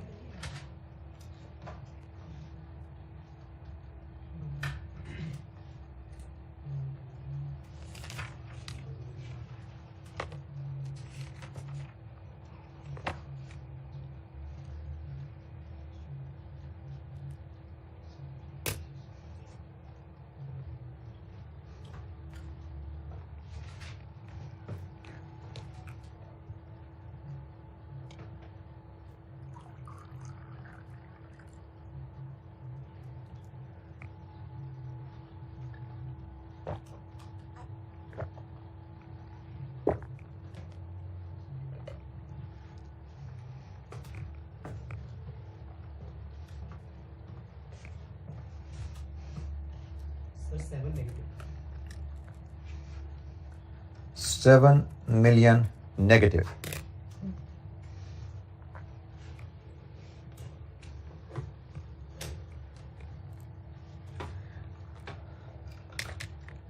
अच्छा, ये हमारी थोड़ी सी डिस्कशन बजटिंग पे मजीद रहती है, लेकिन हम ऐसा कहते हैं 5 मिनट ब्रेक लेते हैं, उसके बाद फिर हम डिस्कशन स्टार्ट करेंगे। कुछ एक very brief numerical concept, very brief, very simple, सिर्फ मैं उसको ओवरव्यू दूंगा आपको फ्लेक्सिबल बजट की टर्म के साथ, और कुछ थ्योरेटिकल एस्पेक्ट्स हैं जिन पे हम कोई एमसीक्यू एक्सपेक्ट कर सकते हैं, 2-3 नंबर की थ्योरी आ सकती है। तो मेरा ख्याल it will take around 30 minutes, तो हम 5 मिनट की ब्रेक लेते हैं और उसके बाद इंशाअल्लाह हम इस पे डिस्कशन करते हैं। ठीक है जी, थैंक यू। अच्छा जी, बजटिंग से रिलेटेड थोड़ा सा discussion point, approaches to budgeting, budget बनाने के क्या डिफरेंट मेथड हैं। इसमें न्यूमेरिकल सिर्फ इस पोर्शन में बड़ा सिंपल सा हल्का फुल्का सा एक नंबर है, वो हम 2 मिनट में 5 मिनट में रिव्यू कर लेंगे, बाकी आगे थ्योरेटिकल डिस्कशन ही है।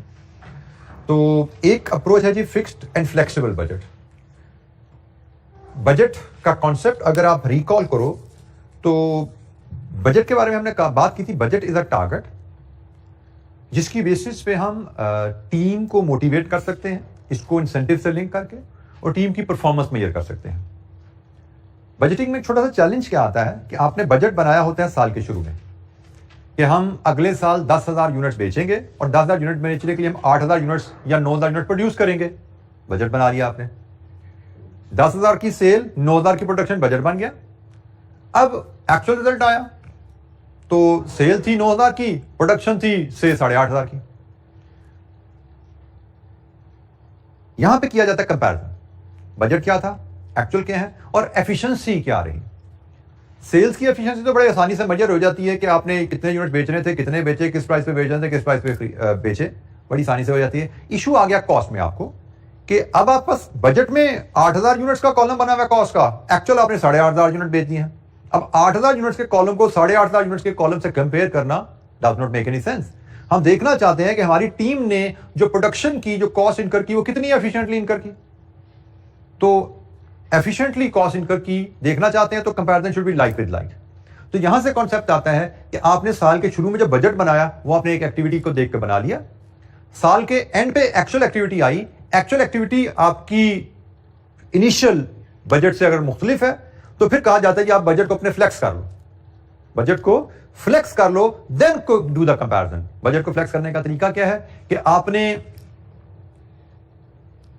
स्टैंडर्ड कॉस्ट, स्टैंडर्ड प्राइस वही रखो जो साल के शुरू में थी, क्योंकि बजट में अगर आपको पता हो तो हम स्टैंडर्ड प्राइस और स्टैंडर्ड कॉस्ट का डाटा यूज करते हैं और बजटेड वॉल्यूम यूज करते हैं। हमने साल के शुरू में बजट बनाया at the start of year, हमने बजटेड सेल्स, बजटेड प्रोडक्शन से 10,000 यूनिट्स, से 8,000 यूनिट्स, और साथ हमने इसको यूज किया plus standard price and standard cost. ये बजट बनाया। साल के एंड पे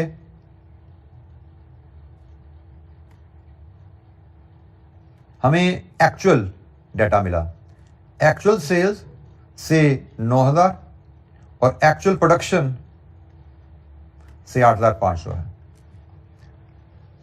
कंपैरिजन इसके फाइनेंशियल रिजल्ट का इसके फाइनेंशियल रिजल्ट से कंपेयर करना बनता नहीं है।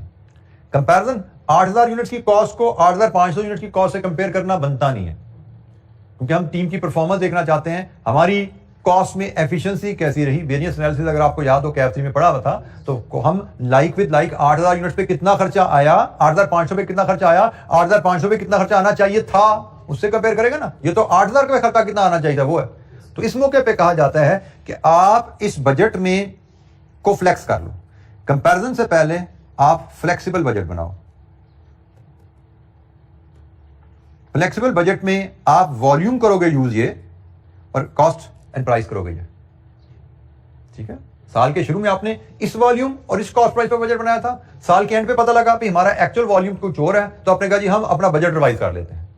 हम इस वॉल्यूम के हिसाब से देखते हैं कि इस वॉल्यूम पे हमारा कितना रेवेन्यू, कितना खर्चा बनता, फिर उसको कंपेयर करेंगे कि भाई एक्चुअली हमने क्या हासिल किया और हमें क्या हासिल करना चाहिए था। फिर सही आपकी जो परफॉर्मेंस मेजरमेंट है वो हो पाएगी कि कितनी कॉस्ट लगनी चाहिए थी, कितनी कॉस्ट लगी, एफिशिएंसी वेरिएंस कितना है, तो रेट वेरिएंस कितना है, तो सारे वेरिएंसेस आपके यहां पे हो पाते हैं।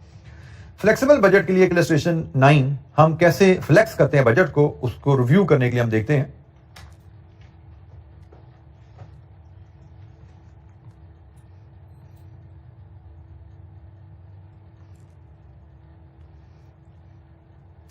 अच्छा, ये इलस्ट्रेशन 9 का डाटा हमारे पास। हमने कहा जी साल के शुरू में आपने बजट बनाया 10,000 प्रोडक्शन के ऊपर, और ये सिर्फ टोटल कॉस्ट, प्रोडक्शन कॉस्ट का बजट है, ठीक है, और टोटल कॉस्ट का बजट है।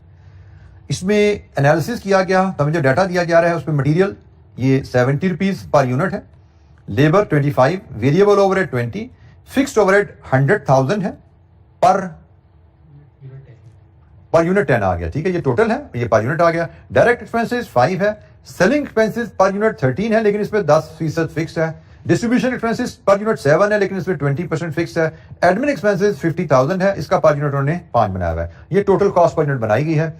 हमसे कहा जा रहा है जी इसका फ्लेक्सिबल बजट बनाइए, इसका बजट बनाइए 10,000 के वॉल्यूम पे, 8,000 के वॉल्यूम पे, 6,000 के वॉल्यूम पे। हमें कहा गया 3 इसके फ्लेक्सिबल बजट बना दिए, 3 इसके वर्जन बना दें, एक 10,000 का, एक 8,000 का, और एक 6,000 का। बजट बनाने में कॉस्ट बिहेवियर बड़ा अहम होता है। हमें देखना पड़ेगा कि इसमें वेरिएबल कौन सी हैं, फिक्स कौन सी हैं, और जो सेमी वेरिएबल उनको अलग करना पड़ेगा।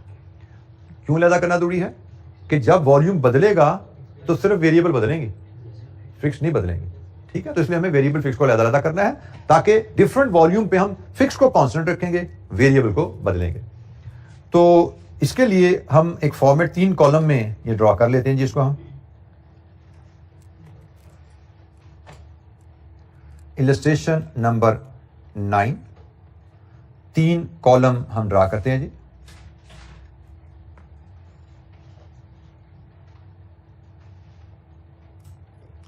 तीन वॉल्यूम्स पे हम बजट बनाने जा रहे हैं, एक 10,000 यूनिट्स, 8,000 यूनिट्स एंड 6,000 यूनिट्स। हम वेरिएबल कॉस्ट पहले फोरकास्ट कर लेते हैं। वेरिएबल कॉस्ट में जो हमारे पास आइटम्स आ रही हैं 1 by 1, material, labour, variable overheads, fix overhead नहीं, डायरेक्ट एक्सपेंसेस और direct cost of variable. Selling expenses में भी वेरिएबल पार्ट है, फिर डिस्ट्रीब्यूशन एक्सपेंसेस में भी वेरिएबल पार्ट है, एडमिन एक्सपेंसेस फिक्स्ड है जी, इनको छोड़ दिया। इसके बाद नीचे आ जाएगी फिक्स कॉस्ट की बारी। फिक्स कॉस्ट में सबसे पहले फिक्स्ड ओवरहेड्स हैं, फिर आगे चलें तो सेलिंग एक्सपेंसेस में भी फिक्स पार्ट है, फिर एडमिन डिस्ट्रीब्यूशन एक्सपेंसेस में भी फिक्स पार्ट है, और एडमिन एक्सपेंसेस तो हैं ही सारे फिक्स्ड। इन सब को हम टोटल करेंगे तो ये हमारा टोटल कॉस्ट का बजट बन जाएगा। टोटल कॉस्ट 3 कॉलम हमें पॉपुलेट करने हैं और इन 3 का हमें टोटल लेना है।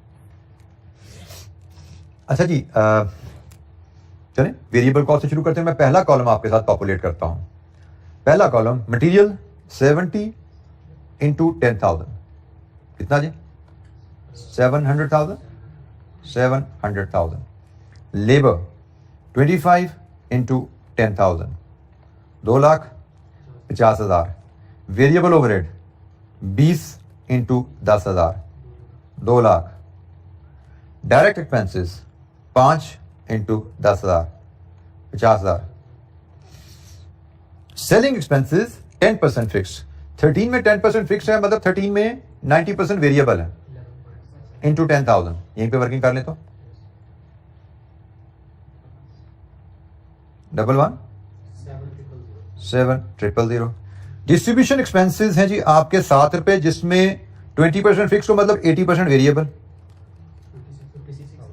56,000। ये जी वेरिएबल कॉस्ट का हमारा बजट पूरा हो गया। इसके बाद फिक्स्ड ओवरहेड्स 100,000 फिगर गिवन है जी, रेडीली, हमें कोई जरूरत नहीं इसमें वर्किंग की।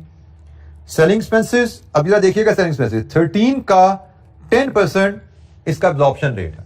जैसे फिक्स्ड ओवरहेड जब भी, फिक्स्ड कॉस्ट पर यूनिट जब भी आए एब्जॉर्प्शन है। एब्जॉर्प्शन से टोटल में जाना हो तो जिस बेसिस पे एब्जॉर्प्शन रेट बने उससे जरूर दो। तो इसकी एब्जॉर्प्शन की बेसिस पहली लाइन में लिखी हुई है कि these expenses for the budgeted production of 10,000। Budgeted production के ऊपर ही एब्जॉर्प्शन रेट निकलता है ना, तो इसका मतलब इसको भी 10,000 से ही मल्टीप्लाई करना है हमें, 13,000। सिमिलरली डिस्ट्रीब्यूशन कॉस्ट 7 रुपए का 20%, इसको भी 10,000 से मल्टीप्लाई करना है, 14,000। और एडमिन कॉस्ट 50,000। लीजिए जी 10,000 का कॉस्ट बजट रेडी है। अब इसमें आगे का काम बड़ा सिंपल है कि बजट आपको बेशक 8 पे बनाने हैं, 6 पे बनाने हैं, फिक्स कॉस्ट की तो डेफिनेशन ही है कि भाई ये कॉस्ट जो वॉल्यूम ऊपर नीचे होने से बदलती नहीं है। बजट को फ्लेक्स कर रहे हैं हम, तो फ्लेक्स करते हुए फिक्स कॉस्ट ने तो बदलना ही नहीं है, वो तो वैसे ही रहेगी, वॉल्यूम जो मर्जी रहे। बदलेगी तो सिर्फ वेरिएबल कॉस्ट में ये फिगर रिप्रोड्यूस नहीं कर रहा, सिर्फ आपको यहां पे 8,000 से ज़रब दे देने हैं या यहां पे 6,000 से ज़रब दे देने हैं, तो आपका फ्लेक्सिबल बजट तैयार। दिस इज एज सिंपल कि वेरिएबल कॉस्ट को आपने यही 70 को 8 से ज़रब दो, वही 70 को 6 से ज़रब दो, कॉस्ट आती गई। फिक्स कॉस्ट नहीं बदल रही, वेरिएबल कॉस्ट बदलती है। सो फिक्स बजट पीरियड के शुरू में बनाया गया। फ्लेक्सिबल बजट, हाँ, बजट को फ्लेक्स कर लेते हैं, रिवाइज कर लेते हैं एक्चुअल वॉल्यूम के लिहाज से टू मेक कंपैरिजन बेटर।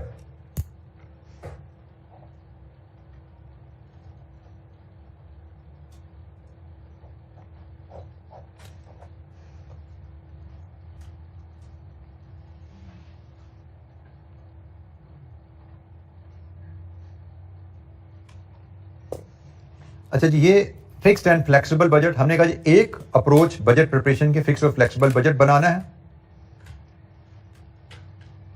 मजीद अब कुछ थ्योरेटिकल डिस्कशन है। ये इंक्रीमेंटल अप्रोच है, आल्दो टर्म मैंने यहां पे आपके पहले भी यूज कर चुका हूं। आपसे टर्म मैंने क्वेश्चन कराया था, क्वेश्चन नंबर 1 आपको, वहां पे मैंने इंक्रीमेंटल अप्रोच की टर्म आपसे डिस्कस की थी। क्वेश्चन नंबर 1 अगर आपको याद हो तो इंक्रीमेंटल अप्रोच होता क्या, बेसिकली आप पिछले साल का डाटा लेते हो और उसमें कमिंग पीरियड के एडिशन डाल देते हो। भाई इतने % प्राइस बढ़ेगी, इतने % वॉल्यूम बढ़ेगा, तो पिछले साल की वैल्यू में प्राइस चेंज वॉल्यूम चेंज डालो, पिछले % की रेवेन्यू कॉस्ट पिछले साल की वैल्यू पकड़ो, उसमें जो चेंजेस आप प्रोजेक्ट कर रहे हो वो डाल दो। इसको कहा जाता है इंक्रीमेंटल बजट। और ये इंक्रीमेंटल बजट का कॉन्सेप्ट हमने क्वेश्चन नंबर 1 फ्लेमिंगो में अप्लाई किया था, ठीक है। तो this is called incremental budget. इसमें अप्रोच वही है कि previous period budget is taken as base and adjustment are made to take effects of inflation, other changes like tax, any additional activity planned for the next period for launch of new product etc.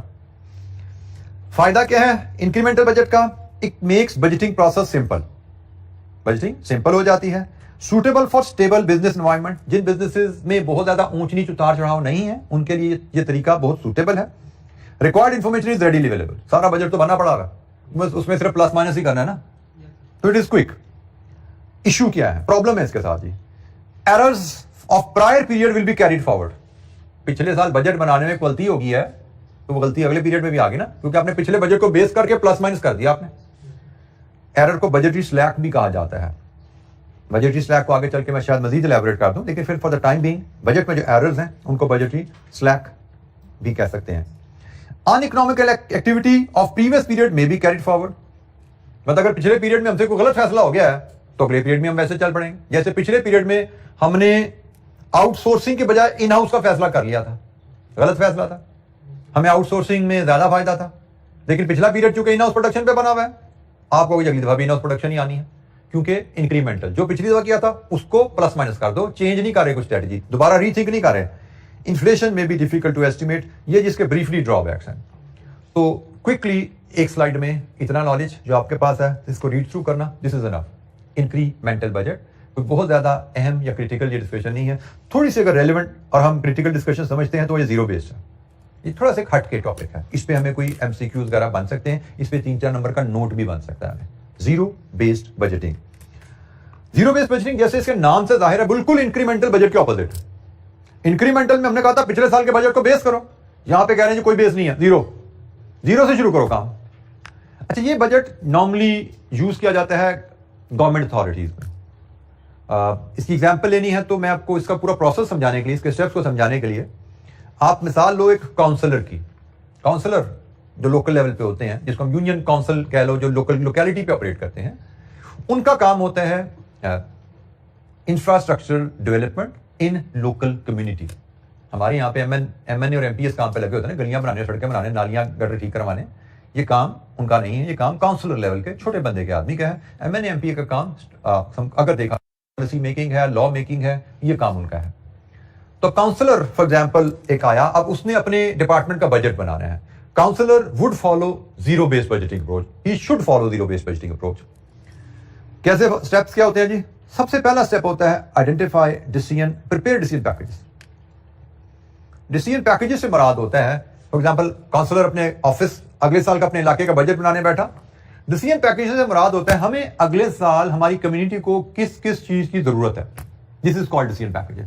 For example हमने कहा जी हमें अगले साल सड़कें बनानी है अपने इलाके में, 4 सड़कें टूटी हुई हैं, 2 स्कूल्स की जरूरत है, हॉस्पिटल को अपग्रेड करना है, कोई डिस्पेंसरी चलानी है, साफ पानी के प्लांट लगाने हैं, फिल्टर लगाने हैं। से काउंसलर ने लिस्ट बनाई कि मेरे इलाके में ये 5 काम होने वाले हैं। This is called decision packages. Prepare decision packages बन गए। नेक्स्ट स्टेप, रैंक करो भाई, जो काम हमने लिखे हैं इनमें से सबसे प्रायोरिटी वाइज अहम काम कौन सा है, second number, third number, so on. For example आपने कहा जी हमारी प्रेफरेंस के हिसाब से सेहत सबसे पहले नंबर पे है, तालीम दूसरे नंबर पे है, सड़कें तीसरे नंबर पे। लेट्स अज्यूम 3 ही काम हमने आइडेंटिफाई किए थे। नेक्स्ट स्टेप है रैंकिंग कर दो इनकी। काउंसलर ने काम आइडेंटिफाई किया, इनकी रैंकिंग की। काम सिर्फ काम नहीं, काम के साथ इनकी एसोसिएटेड कॉस्ट भी, सॉरी, काम एंड एसोसिएटेड कॉस्ट, ठीक है, काम एंड एसोसिएटेड कॉस्ट, इनकी रैंकिंग। इसके बाद काउंसलर पहुंच गया एमपीएस एमएनएस के पास, जिन्होंने फंड एलोकेट करने होते हैं हर इलाके को, फंड एलोकेशन की अथॉरिटी, जो भी रेलेवेंट अथॉरिटी है उसके पास पहुंच गया। जनाब मेरे इलाके में ये काम होने वाले हैं, इसके लिए मुझे 10 करोड़ चाहिए अगले साल में।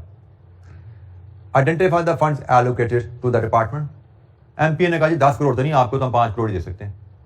फंड एलोकेशन होगी, 10 करोड़ के प्रोजेक्ट है, रैंकिंग हुई भी थी, 5 करोड़ मिले, इसका मतलब सारे नहीं कर सकते आप, पता लग गया ना, सारे नहीं कर सकते। तो भाई प्रायोरिटी के मुताबिक utilise funds for the decision packages in the order of ranking till all the funds are consume. साल गुजर जाएगा, अगले साल फिर 0 से शुरू हो जाना। This is called zero based budgeting. ये जनरली गवर्नमेंट अथॉरिटीज में, जिस तरह की मैंने आपको मिसाल दी, उस तरह के इदारों में ये यूज किया जाता है। It has certain advantages and there are certain disadvantages. के एडवांटेजेस क्या हैं? It emphasises on future needs not past. Future की बात की जाती है, हमें फ्यूचर में सड़कों की जरूरत है, हॉस्पिटल की जरूरत है, स्कूल की जरूरत है, फिल्टर की जरूरत है, फ्यूचर की बात कर रहे हैं। माजी में क्या हुआ, that is not relevant. Past errors are not carried forward just like incremental budget. It incorporates considered allocation of resources, क्योंकि आपके फंड्स लिमिटेड होते हैं, प्रोजेक्ट ज्यादा होते हैं, तो आप सोच समझ के रिसोर्सेज को इस्तेमाल करते हो। एनकरेजेस कॉस्ट रिडक्शन, चूंकि पैसे लिमिटेड है, काम ज्यादा है, आपकी कोशिश होती है इस पैसे में मैं ज्यादा से ज्यादा प्रोजेक्ट्स कर सकूं। But there are certain disadvantages of this budgeting process as well. Process is time consuming, that's costly, क्योंकि हर बार 0 से जो शुरू हो जाते हैं आप, तो बजट टाइम कंज्यूमिंग, और टाइम मतलब कॉस्ट, बजटिंग प्रोसेस में कॉस्ट भी आ गई आपकी। Results in increase stress for the management. Read मतलब चूंकि टाइम ज्यादा लगता है, हर साल री इन्वेंटिंग व्हील हो रही है, तो at time it creates stress to the management. It is only applicable to the service environment, normally government environment. किसी कमर्शियल ऑर्गेनाइजेशन में ये बजट अप्रोच फॉलो नहीं की जाती, और चूंकि थोड़ी सी एक डिफरेंट अप्रोच है, we have seen in very old past, इस पे कुछ ना कुछ डाटा टेस्ट होता रहा है। स्पेशली जब हम आप बात करते हैं आपके पेपर एमएफए की, जिसमें ऑलरेडी थ्योरेटिकल एस्पेक्ट्स इन्वॉल्व हैं, तो वी कैन एक्सपेक्ट कि इसमें इस एरिया से भी कोई 2-4 नंबर की चीज डालना चाहे एग्जामिनर का तो दिल वो कर सकता है। जीरो बेस्ड बजट, इसके बाद continuous budget, very brief concept. Continuous budget में इसको रोलिंग बजट भी बाय द वे कहा जाता है, इसको कंटिन्यूस बजट भी कहा जाता है, इसको रोलिंग बजट भी कहा जाता है। आप जब भी साल का बजट बनाओगे किसी, नॉर्मली कंटिन्यूस बजटिंग में अगले एक साल का बजट बनाया जाता है, लेकिन उसका 4 टुकड़े, 4 क्वार्टर कर दिए जाते हैं। कंटिन्यूस बजट में एक साल के बजट के 4 टुकड़े कर दिए जाते हैं, और उन 4 टुकड़ों में से जो पहले क्वार्टर का बजट होता है ना, वो बड़ी तसल्ली से डिटेल में बनाया जाता है। एक एक पॉइंट पे एक एक प्राइस, कॉस्ट, वॉल्यूम, एचआर पे डिस्कशन होती है, बड़ी डिटेल में बनाया जाता है। लेकिन अगले 3 क्वार्टर जरा आउटलाइन, ब्रीफ बनाए जाते हैं। अब ब्रीफ आउटलाइन से मुराद क्या, इसमें न्यूमेरिकल नहीं आना, आपको सिर्फ ये याद रखना है कि भाई साल का बजट बनेगा, 4 क्वार्टर में तकसीम होगा, पहले क्वार्टर का बजट डिटेल्ड होगा, बाकी 3 आउटलाइन बजट होगा। जब एक क्वार्टर गुजर जाएगा ना, फिर क्या किया जाएगा, सेकेंड क्वार्टर को डिटेल कर दिया जाएगा। आउटलाइन तो पहले ही बना हुआ था, उसको डिटेल कर दिया जाएगा। आगे से एक 5th क्वार्टर ऐड कर दिया जाएगा जो अगले साल का पहला क्वार्टर होगा। ठीक हो गया। आपने साल के शुरू में 4 क्वार्टर से काम शुरू किया, एक क्वार्टर यहां पे डिटेल था, वो जब माइनस होगा तो दूसरा डिटेल हो जाएगा और इधर से एक और ऐड हो जाएगा। इसलिए इसको रोलिंग बजट कहा जा रहा है। इधर से एक क्वार्टर माइनस होता है, अगला रिफाइन होता है, एक नया आउटलाइन ऐड हो जाता है, दूसरा गिरेगा, तीसरा रिफाइन होगा, छठा ऐड हो जाएगा। Rolling budget, this is rolling budget. कि हर वक्त आपके पास 4 क्वार्टर का बजट अवेलेबल होता है।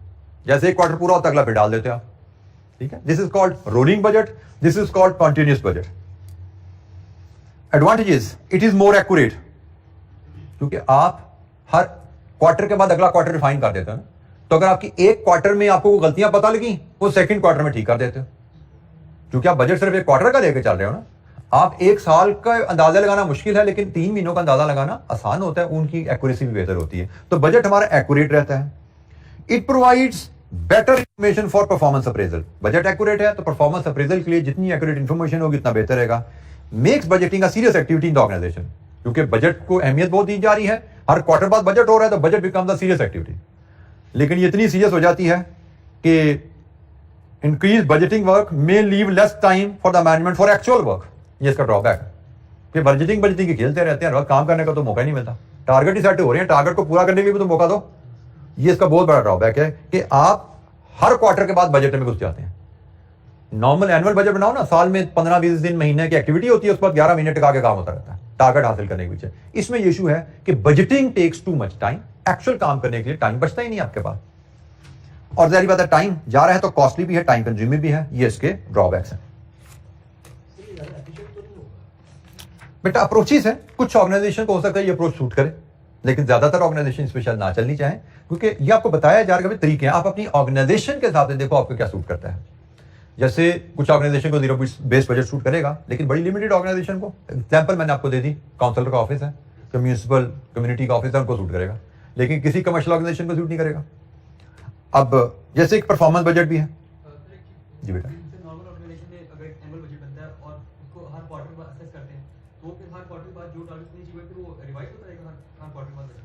बेटा यूजुअली आप सालाना बजट सेट करते हैं, क्वार्टरली परफॉर्मेंस रिव्यूज करते हैं। ठीक है, बजट ही रिवाइज होता, परफॉर्मेंस रिव्यूज होते हैं। क्वार्टरली भी हो सकते हैं, मंथली भी हो सकते हैं, क्योंकि ऐसा करना मुनासिब नहीं है कि एक साल का budget is your target, team को साल के लिए टारगेट दो, फिर सो जाएं सारे, पता लगे साल बाद सब पे बम फटे कि जी हम तो टारगेट हमारा था 100% का, हम पहुंचे हैं 30% पे। तो नॉर्मली परफॉर्मेंस रिव्यूज रेगुलर रखे जाते हैं। सालाना टारगेट्स को फिर क्वार्टरली को फिर मंथली में ब्रेक किया जाता है और मंथली बेसिस पे चेक किया जाएगा भाई आज मंथ का टारगेट क्या था आपका, किया क्या, अगर पीछे है तो खिंचाई की जाती है, ट्रेनिंग की जरूरत है, सपोर्ट की जरूरत है, मोटिवेशन की जरूरत है, कैसे, फिर अगले महीने फिर देखा जाता है टारगेट के लिए पहुंचे कि नहीं पहुंचे। सो परफॉर्मेंस अप्रेजल चलती रहती है। बजट रिवाइज आसानी से नहीं होगा। नॉर्मली बजट रिवाइज की जरूरत पड़ी, जैसे फ्लेक्सिबल बजट है तो उस कॉन्सेप्ट के तहत रिवाइज होगा, या रोलिंग बजट है उसमें बजट रिवाइज होगा। बजट अदरवाइज रिवाइज नहीं होगा, एक साल के शुरू में बन गया तो फिर परफॉर्मेंस रिव्यूज ही चलते हैं।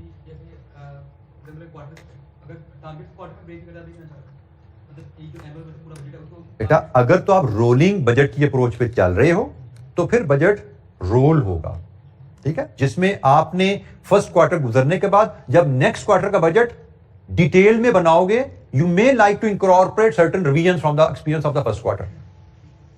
रोलिंग बजट में आप बजट रिवाइज कर रहे हो, एक क्वार्टर खत्म हुआ, नेक्स्ट बजट को आप एक्यूरेट कर लेते हो, लेकिन बाकी बजट्स में ऐसा नहीं होगा। ठीक है, वहां पे आपने बजट बना दिया, सिर्फ कंपैरिजन होगा आपका, बजट रिवाइज नहीं होगा। अच्छा, ये छोटी सी 2 लाइन बात, परफॉर्मेंस बजट, ये भी बड़ा लिमिटेड यूज का कॉन्सेप्ट है। ये भी जनरली सर्विस ऑर्गेनाइजेशन में और शायद गवर्नमेंट ऑर्गेनाइजेशन में यूज किया जाता है।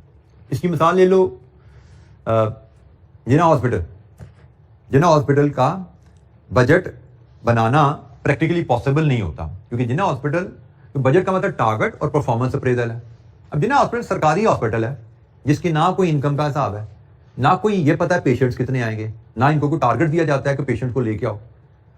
प्राइवेट हॉस्पिटल है ना, वहां पे तो इनकम कमानी है, मार्केटिंग की जाती है, रेवेन्यू को टारगेट किया जाता है, डॉक्टर को टारगेट दिए जाते हैं, सेल्स के लिए बंदे रखे जाते हैं, प्रमोशन की जाती है, उनके टारगेट्स हैं। पर जिना हॉस्पिटल की टीम को क्या टारगेट देवे कि ज्यादा एक्सीडेंट करवाओ सड़कों पे, खुदा ना खासा अगर हो भी जाए तो इनको कौन से पैसे मिलने होते हैं? तो commercially there are no targets. तो भाई फिर इनको क्या किस तरह चलाया जाए? इनको परफॉर्मेंस टारगेट बजटिंग इनकी की जाती है। परफॉर्मेंस बजटिंग क्या है? फॉर एग्जांपल इनको टारगेट दिया जाएगा कि आपकी जो इमरजेंसी में पर पेशेंट कॉस्ट 500 रुपए से ज्यादा नहीं होनी चाहिए। दिस इज देयर टारगेट, क्योंकि जो भी कॉस्ट आएगी फंड तो गवर्नमेंट ने करना है ना। अब पेशेंट का तो नहीं पता कितने आने हैं, लेकिन कम से कम ये तो हम उनको कहते हैं भाई पर पेशेंट 500 से ज्यादा खर्चा नहीं आना चाहिए। 2 पेशेंट आएंगे तो 1000 रुपया मिलेगा, 5 पेशेंट आएंगे तो 2500 ले लें। गवर्नमेंट ने उनको टारगेट दे दिया कि भाई पर पेशेंट 500 रुपए से ज्यादा की कॉस्ट नहीं होनी चाहिए। अगर इससे ज्यादा होगी तो हमने फंड नहीं करनी, खुद ही अपने कैंटीनों के ठेके से पैसे पूरे करना। परफॉर्मेंस टारगेट कि गवर्नमेंट आपको पर पेशेंट इतने पैसे देगी या पर बेड आपको इतना बजट देगी। तो अब टीम को टारगेट मिल गया कि हमने अपनी कॉस्ट को, अपनी सर्विसेज मेंटेन करते हुए कॉस्ट इस लिमिट में रखनी है। तो जैसे कॉस्ट पर पेशेंट हॉस्पिटल का टारगेट है, सब्सिडी पर पैसेंजर मेट्रो बस का टारगेट है। मेट्रो बस भी चलती है, कमर्शियल तो नहीं है वो तो टोटल सब्सिडाइज प्रोजेक्ट है। अब उसके जो सीईओ है उसको भी गवर्नमेंट ने टारगेट दिया कि हमने 50 रुपए पर पैसेंजर सब्सिडाइज करना है। अगर इससे कोई ऊपर आपको पैसा चाहिए होगा तो अपनी कोई कैंटीन ठेके पे तो बसों पे इश्तिहार लगा, वहां से पैसे कमाना। हमसे आपने 50 रुपए पर पैसेंजर ज्यादा सब्सिडी नहीं मांगी। This is their performance target कि भाई आपकी परफॉर्मेंस हम इस टारगेट को जज करेंगे, क्या आपने इस टारगेट को मीट किया या आपने 50 से ऊपर मजीद सब्सिडी की रिक्वेस्ट दे दी। 50 से ऊपर सब्सिडी मांगी तो you fail to meet the target, आपकी रैंकिंग, आपकी परफॉर्मेंस मेजर लो हो जाएगी। परफॉर्मेंस बजट, लास्ट एस्पेक्ट जी, human and motivational aspects in budgeting. Budgeting process में ह्यूमन नेचर की कुछ इंप्लीकेशंस आती हैं, वो रिफ्लेक्ट होती हैं, हमें उनको भी जहन में रखना है। बजटरी ये ह्यूमन बिहेवियरल एस्पेक्ट या मोटिवेशनल एस्पेक्ट इन बजटिंग, इस पे भी हम 3-4 नंबर का नोट एक्सपेक्ट कर सकते हैं या कोई एमसीक्यू में बात आ सकती है। ये भी एक रिलेटिवली, जिस मैंने जीरो बजटिंग पे आपको कहा था, इस पूरे डिस्कशन में एक जीरो बेस्ड बजटिंग है जिसकी प्रोबेबिलिटी थोड़ी सी रिलेटिवली ज्यादा है, और ये एरिया है जिसकी रिलेटिवली प्रोबेबिलिटी थोड़ी ज्यादा है टेस्टिंग के हिसाब से। बाकी कंटिन्यूस बजट, इंक्रीमेंटल बजट या परफॉर्मेंस बजट लाइकलीहुड उनकी बहुत लो है। बजटरी स्लैक, ये कुछ टर्म्स हैं जिनको हम एलैबोरेट करेंगे। पहली टर्म है बजटरी स्लैक। हम human behavioural and motivational aspects की बात कर रहे हैं। अभी बजटरी स्लैक की टर्म पीछे भी आई थी ना, एरर के कॉन्टेक्स्ट में मैंने कहा था error, budgetary slack is a kind of error. Budget normally आपकी टीम बनाती है या टीम से हम इंफॉर्मेशन लेते हैं बजट बनाने में। फॉर एग्जाम्पल, हमने बजट बनाना है तो उसमें तो एक तो सेल्स के, प्रोडक्शन के टारगेट्स हैं और एक स्टैंडर्ड कॉस्ट पर यूनिट की एस्टिमेशन भी है। और स्टैंडर्ड कॉस्ट पर यूनिट, हमने फॉर एग्जाम्पल ये डेस्क की वर्कशॉप है, हमने इस डेस्क की स्टैंडर्ड कॉस्ट सेट करनी है। तो इसमें डेस्क में लकड़ी कितने रुपए की इस्तेमाल होती है, कपड़ा कितना लगता है, लेबर का टाइम कितना लगता है, ये नॉर्मली हम इनपुट लेते हैं प्रोडक्शन टीम से। Past experience plus production team, but past experience में कुछ एरर्स भी हो सकती हैं तो प्रोडक्शन टीम का एस्टिमेट भी लेते हैं। बजटरी स्लैक क्या है? प्रोडक्शन टीम से जब आप स्टैंडर्ड कॉस्टिंग के लिए एस्टिमेट पूछते हैं ना, तो उनको पता है, उतने सियाने हैं कि हमसे टारगेट पूछा जा रहा है, कल इसी टारगेट पे हमें कंपेयर किया जाएगा, हमारी परफॉर्मेंस गेज की जाएगी इसी टारगेट पे। तो they try to build a slack. हकीकतन इसका टारगेट बनता था 3.5 फीट, और कहेंगे जी 3.7 को फीट लगती है लकड़ी, थोड़ा सा कुशन रख लेते हैं कि कल को हमसे कोई ऊंच नीच हो जाए तो हमारी पकड़ ना हो जाए, बल्कि हम 3.5 मीट कर लें तो हमें बोनस मिल जाए। This is called budgetary slack, कि बजट बनाने वाली टीम बजट बनाते हुए कुछ गलतियों का मार्जिन बीच में बिल्ड इन कर लेती है। This is called budgetary slack. हमें ख्याल रखना है कि अगर हम बजट प्रोसेस में इन्वॉल्व है, नॉर्मली फाइनेंस का बंदा बजट कंपाइलेशन करता है, सारी डिफरेंट डिपार्टमेंट से डाटा इकट्ठा करके कंपाइल कर रहा है। तो कंपाइल करते हुए हमें ख्याल रखना है कि डिफरेंट डिपार्टमेंट के लोग अपने बजट्स में स्लैक रखने की कोशिश करेंगे। हमें उसको तरीके से रिव्यू करना है, कोशिश करना है कि उसको हम मैनेज करें। डिसफंक्शनल बिहेवियर, डिसफंक्शनल बिहेवियर क्या होता है कि बाज लोग डिपार्टमेंटल बजट जब अपने सेट कर रहे होते हैं तो वो ऑर्गेनाइजेशनल टारगेट से, ऑर्गेनाइजेशनल गोल से हट जाते हैं। फॉर एग्जाम्पल,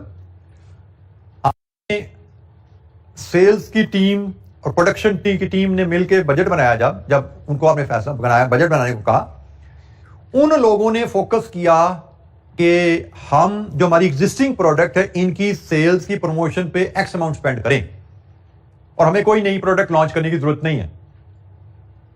वजह क्या थी?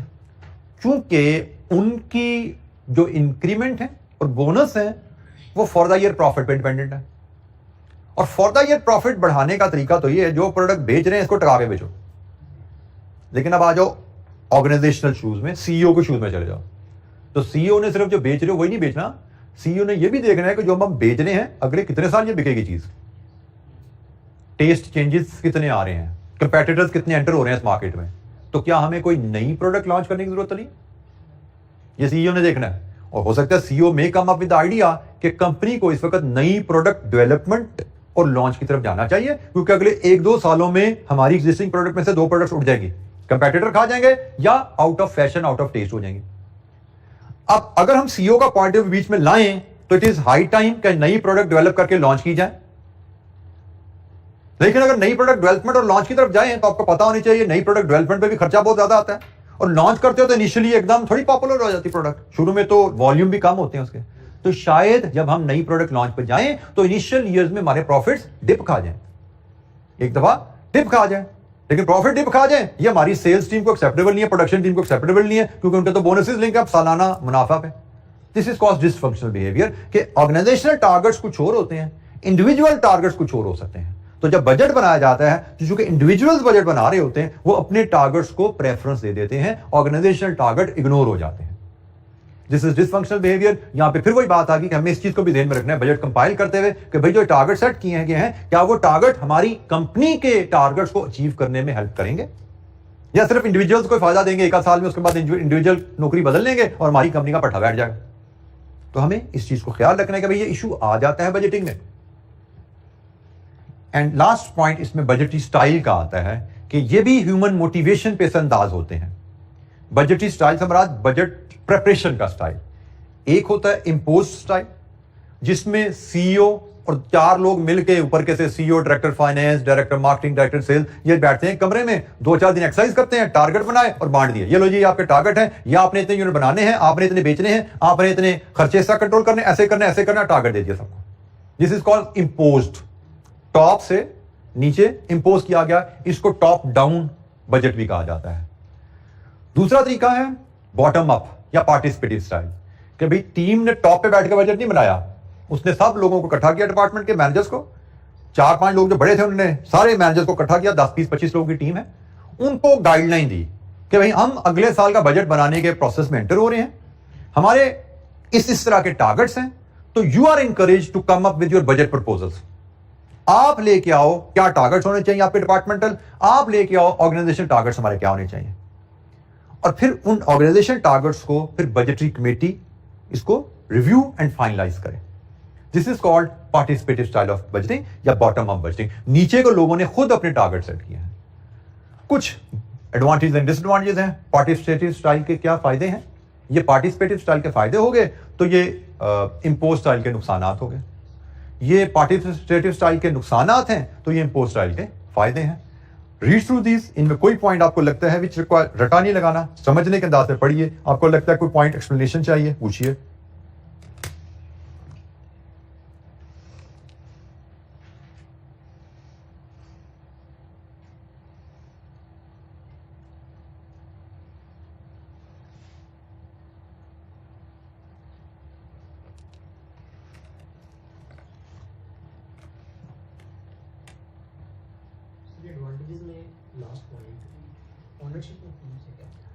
पार्टिसिपेटिव स्टाइल ऑफ बजटिंग, क्योंकि टीम ने खुद बजट बनाया ना, टीम ने खुद बजट बनाया है, खुद अपने टारगेट सेट किए हैं, दे ओन इट। जब टीम को टारगेट ऊपर से सेट करके दिए जाते हैं ना, तो they have this justification in mind, उन्होंने की पता थले काम किस तरह होता है, एनी सानू कहते हैं यूनिट बना दो, एने बेच दो, एने खर्चे किस तरह होता है काम, 4 रुपए का यूनिट कितों बनेगा, ये बातें ओन नहीं करते ना, इतरादात हैं। लेकिन खुद का है कि हम इतने यूनिट बनाएंगे, इतने रुपए में बनाएंगे, now they don't have any excuse, ठीक है, ओनरशिप है।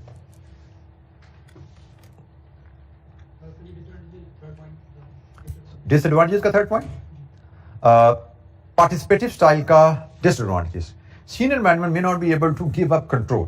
ये ह्यूमन बिहेवियर की बात है। अगर आपने पार्टिसिपेटिव स्टाइल की तरफ जाना है तो हम बात क्या कर रहे हैं कि टॉप मैनेजमेंट ने मिडिल लेवल मैनेजमेंट को बुला के कहा कि भाई ये हमारे ऑर्गेनाइजेशन टारगेट्स हैं, हमारा फिलॉसफी है, ये विजन है, आप बजट बना के लाएं। तो ये कहने का हौसला नहीं होता लोगों में कि भाई मालक मैं, डायरेक्टर मैं, बजट ये मैनेजर बनाएंगे, ये हर एक में हौसला नहीं होता। ठीक है, शेयर, इसको हम कहते हैं अथॉरिटी डेलीगेट करना, डेलीगेशन करना हर एक के बस की बात नहीं होती। ये इशू आता है, ये चैलेंज आता है, तो ये इसको ओवरकम करना पड़ता है अगर आपने पार्टिसिपेटिव स्टाइल में जाना है तो ये एक चैलेंज बन गया, ड्रॉबैक बन गया। जी एनी क्वेश्चन? अच्छा जी, that is all from the budgeting area. Budgeting area हमारी जो चीजें कुछ मिस हो गई थी, 2 प्रैक्टिस क्वेश्चन थे और कुछ थ्योरेटिकल डिस्कशन थी, उसको हमने आज कवर किया। तो बजटिंग एरिया हमारा क्लोज है and now will continue with our financial risk management area, जिसमें हम काम करें। Thank you very much. अस्सलाम वालेकुम।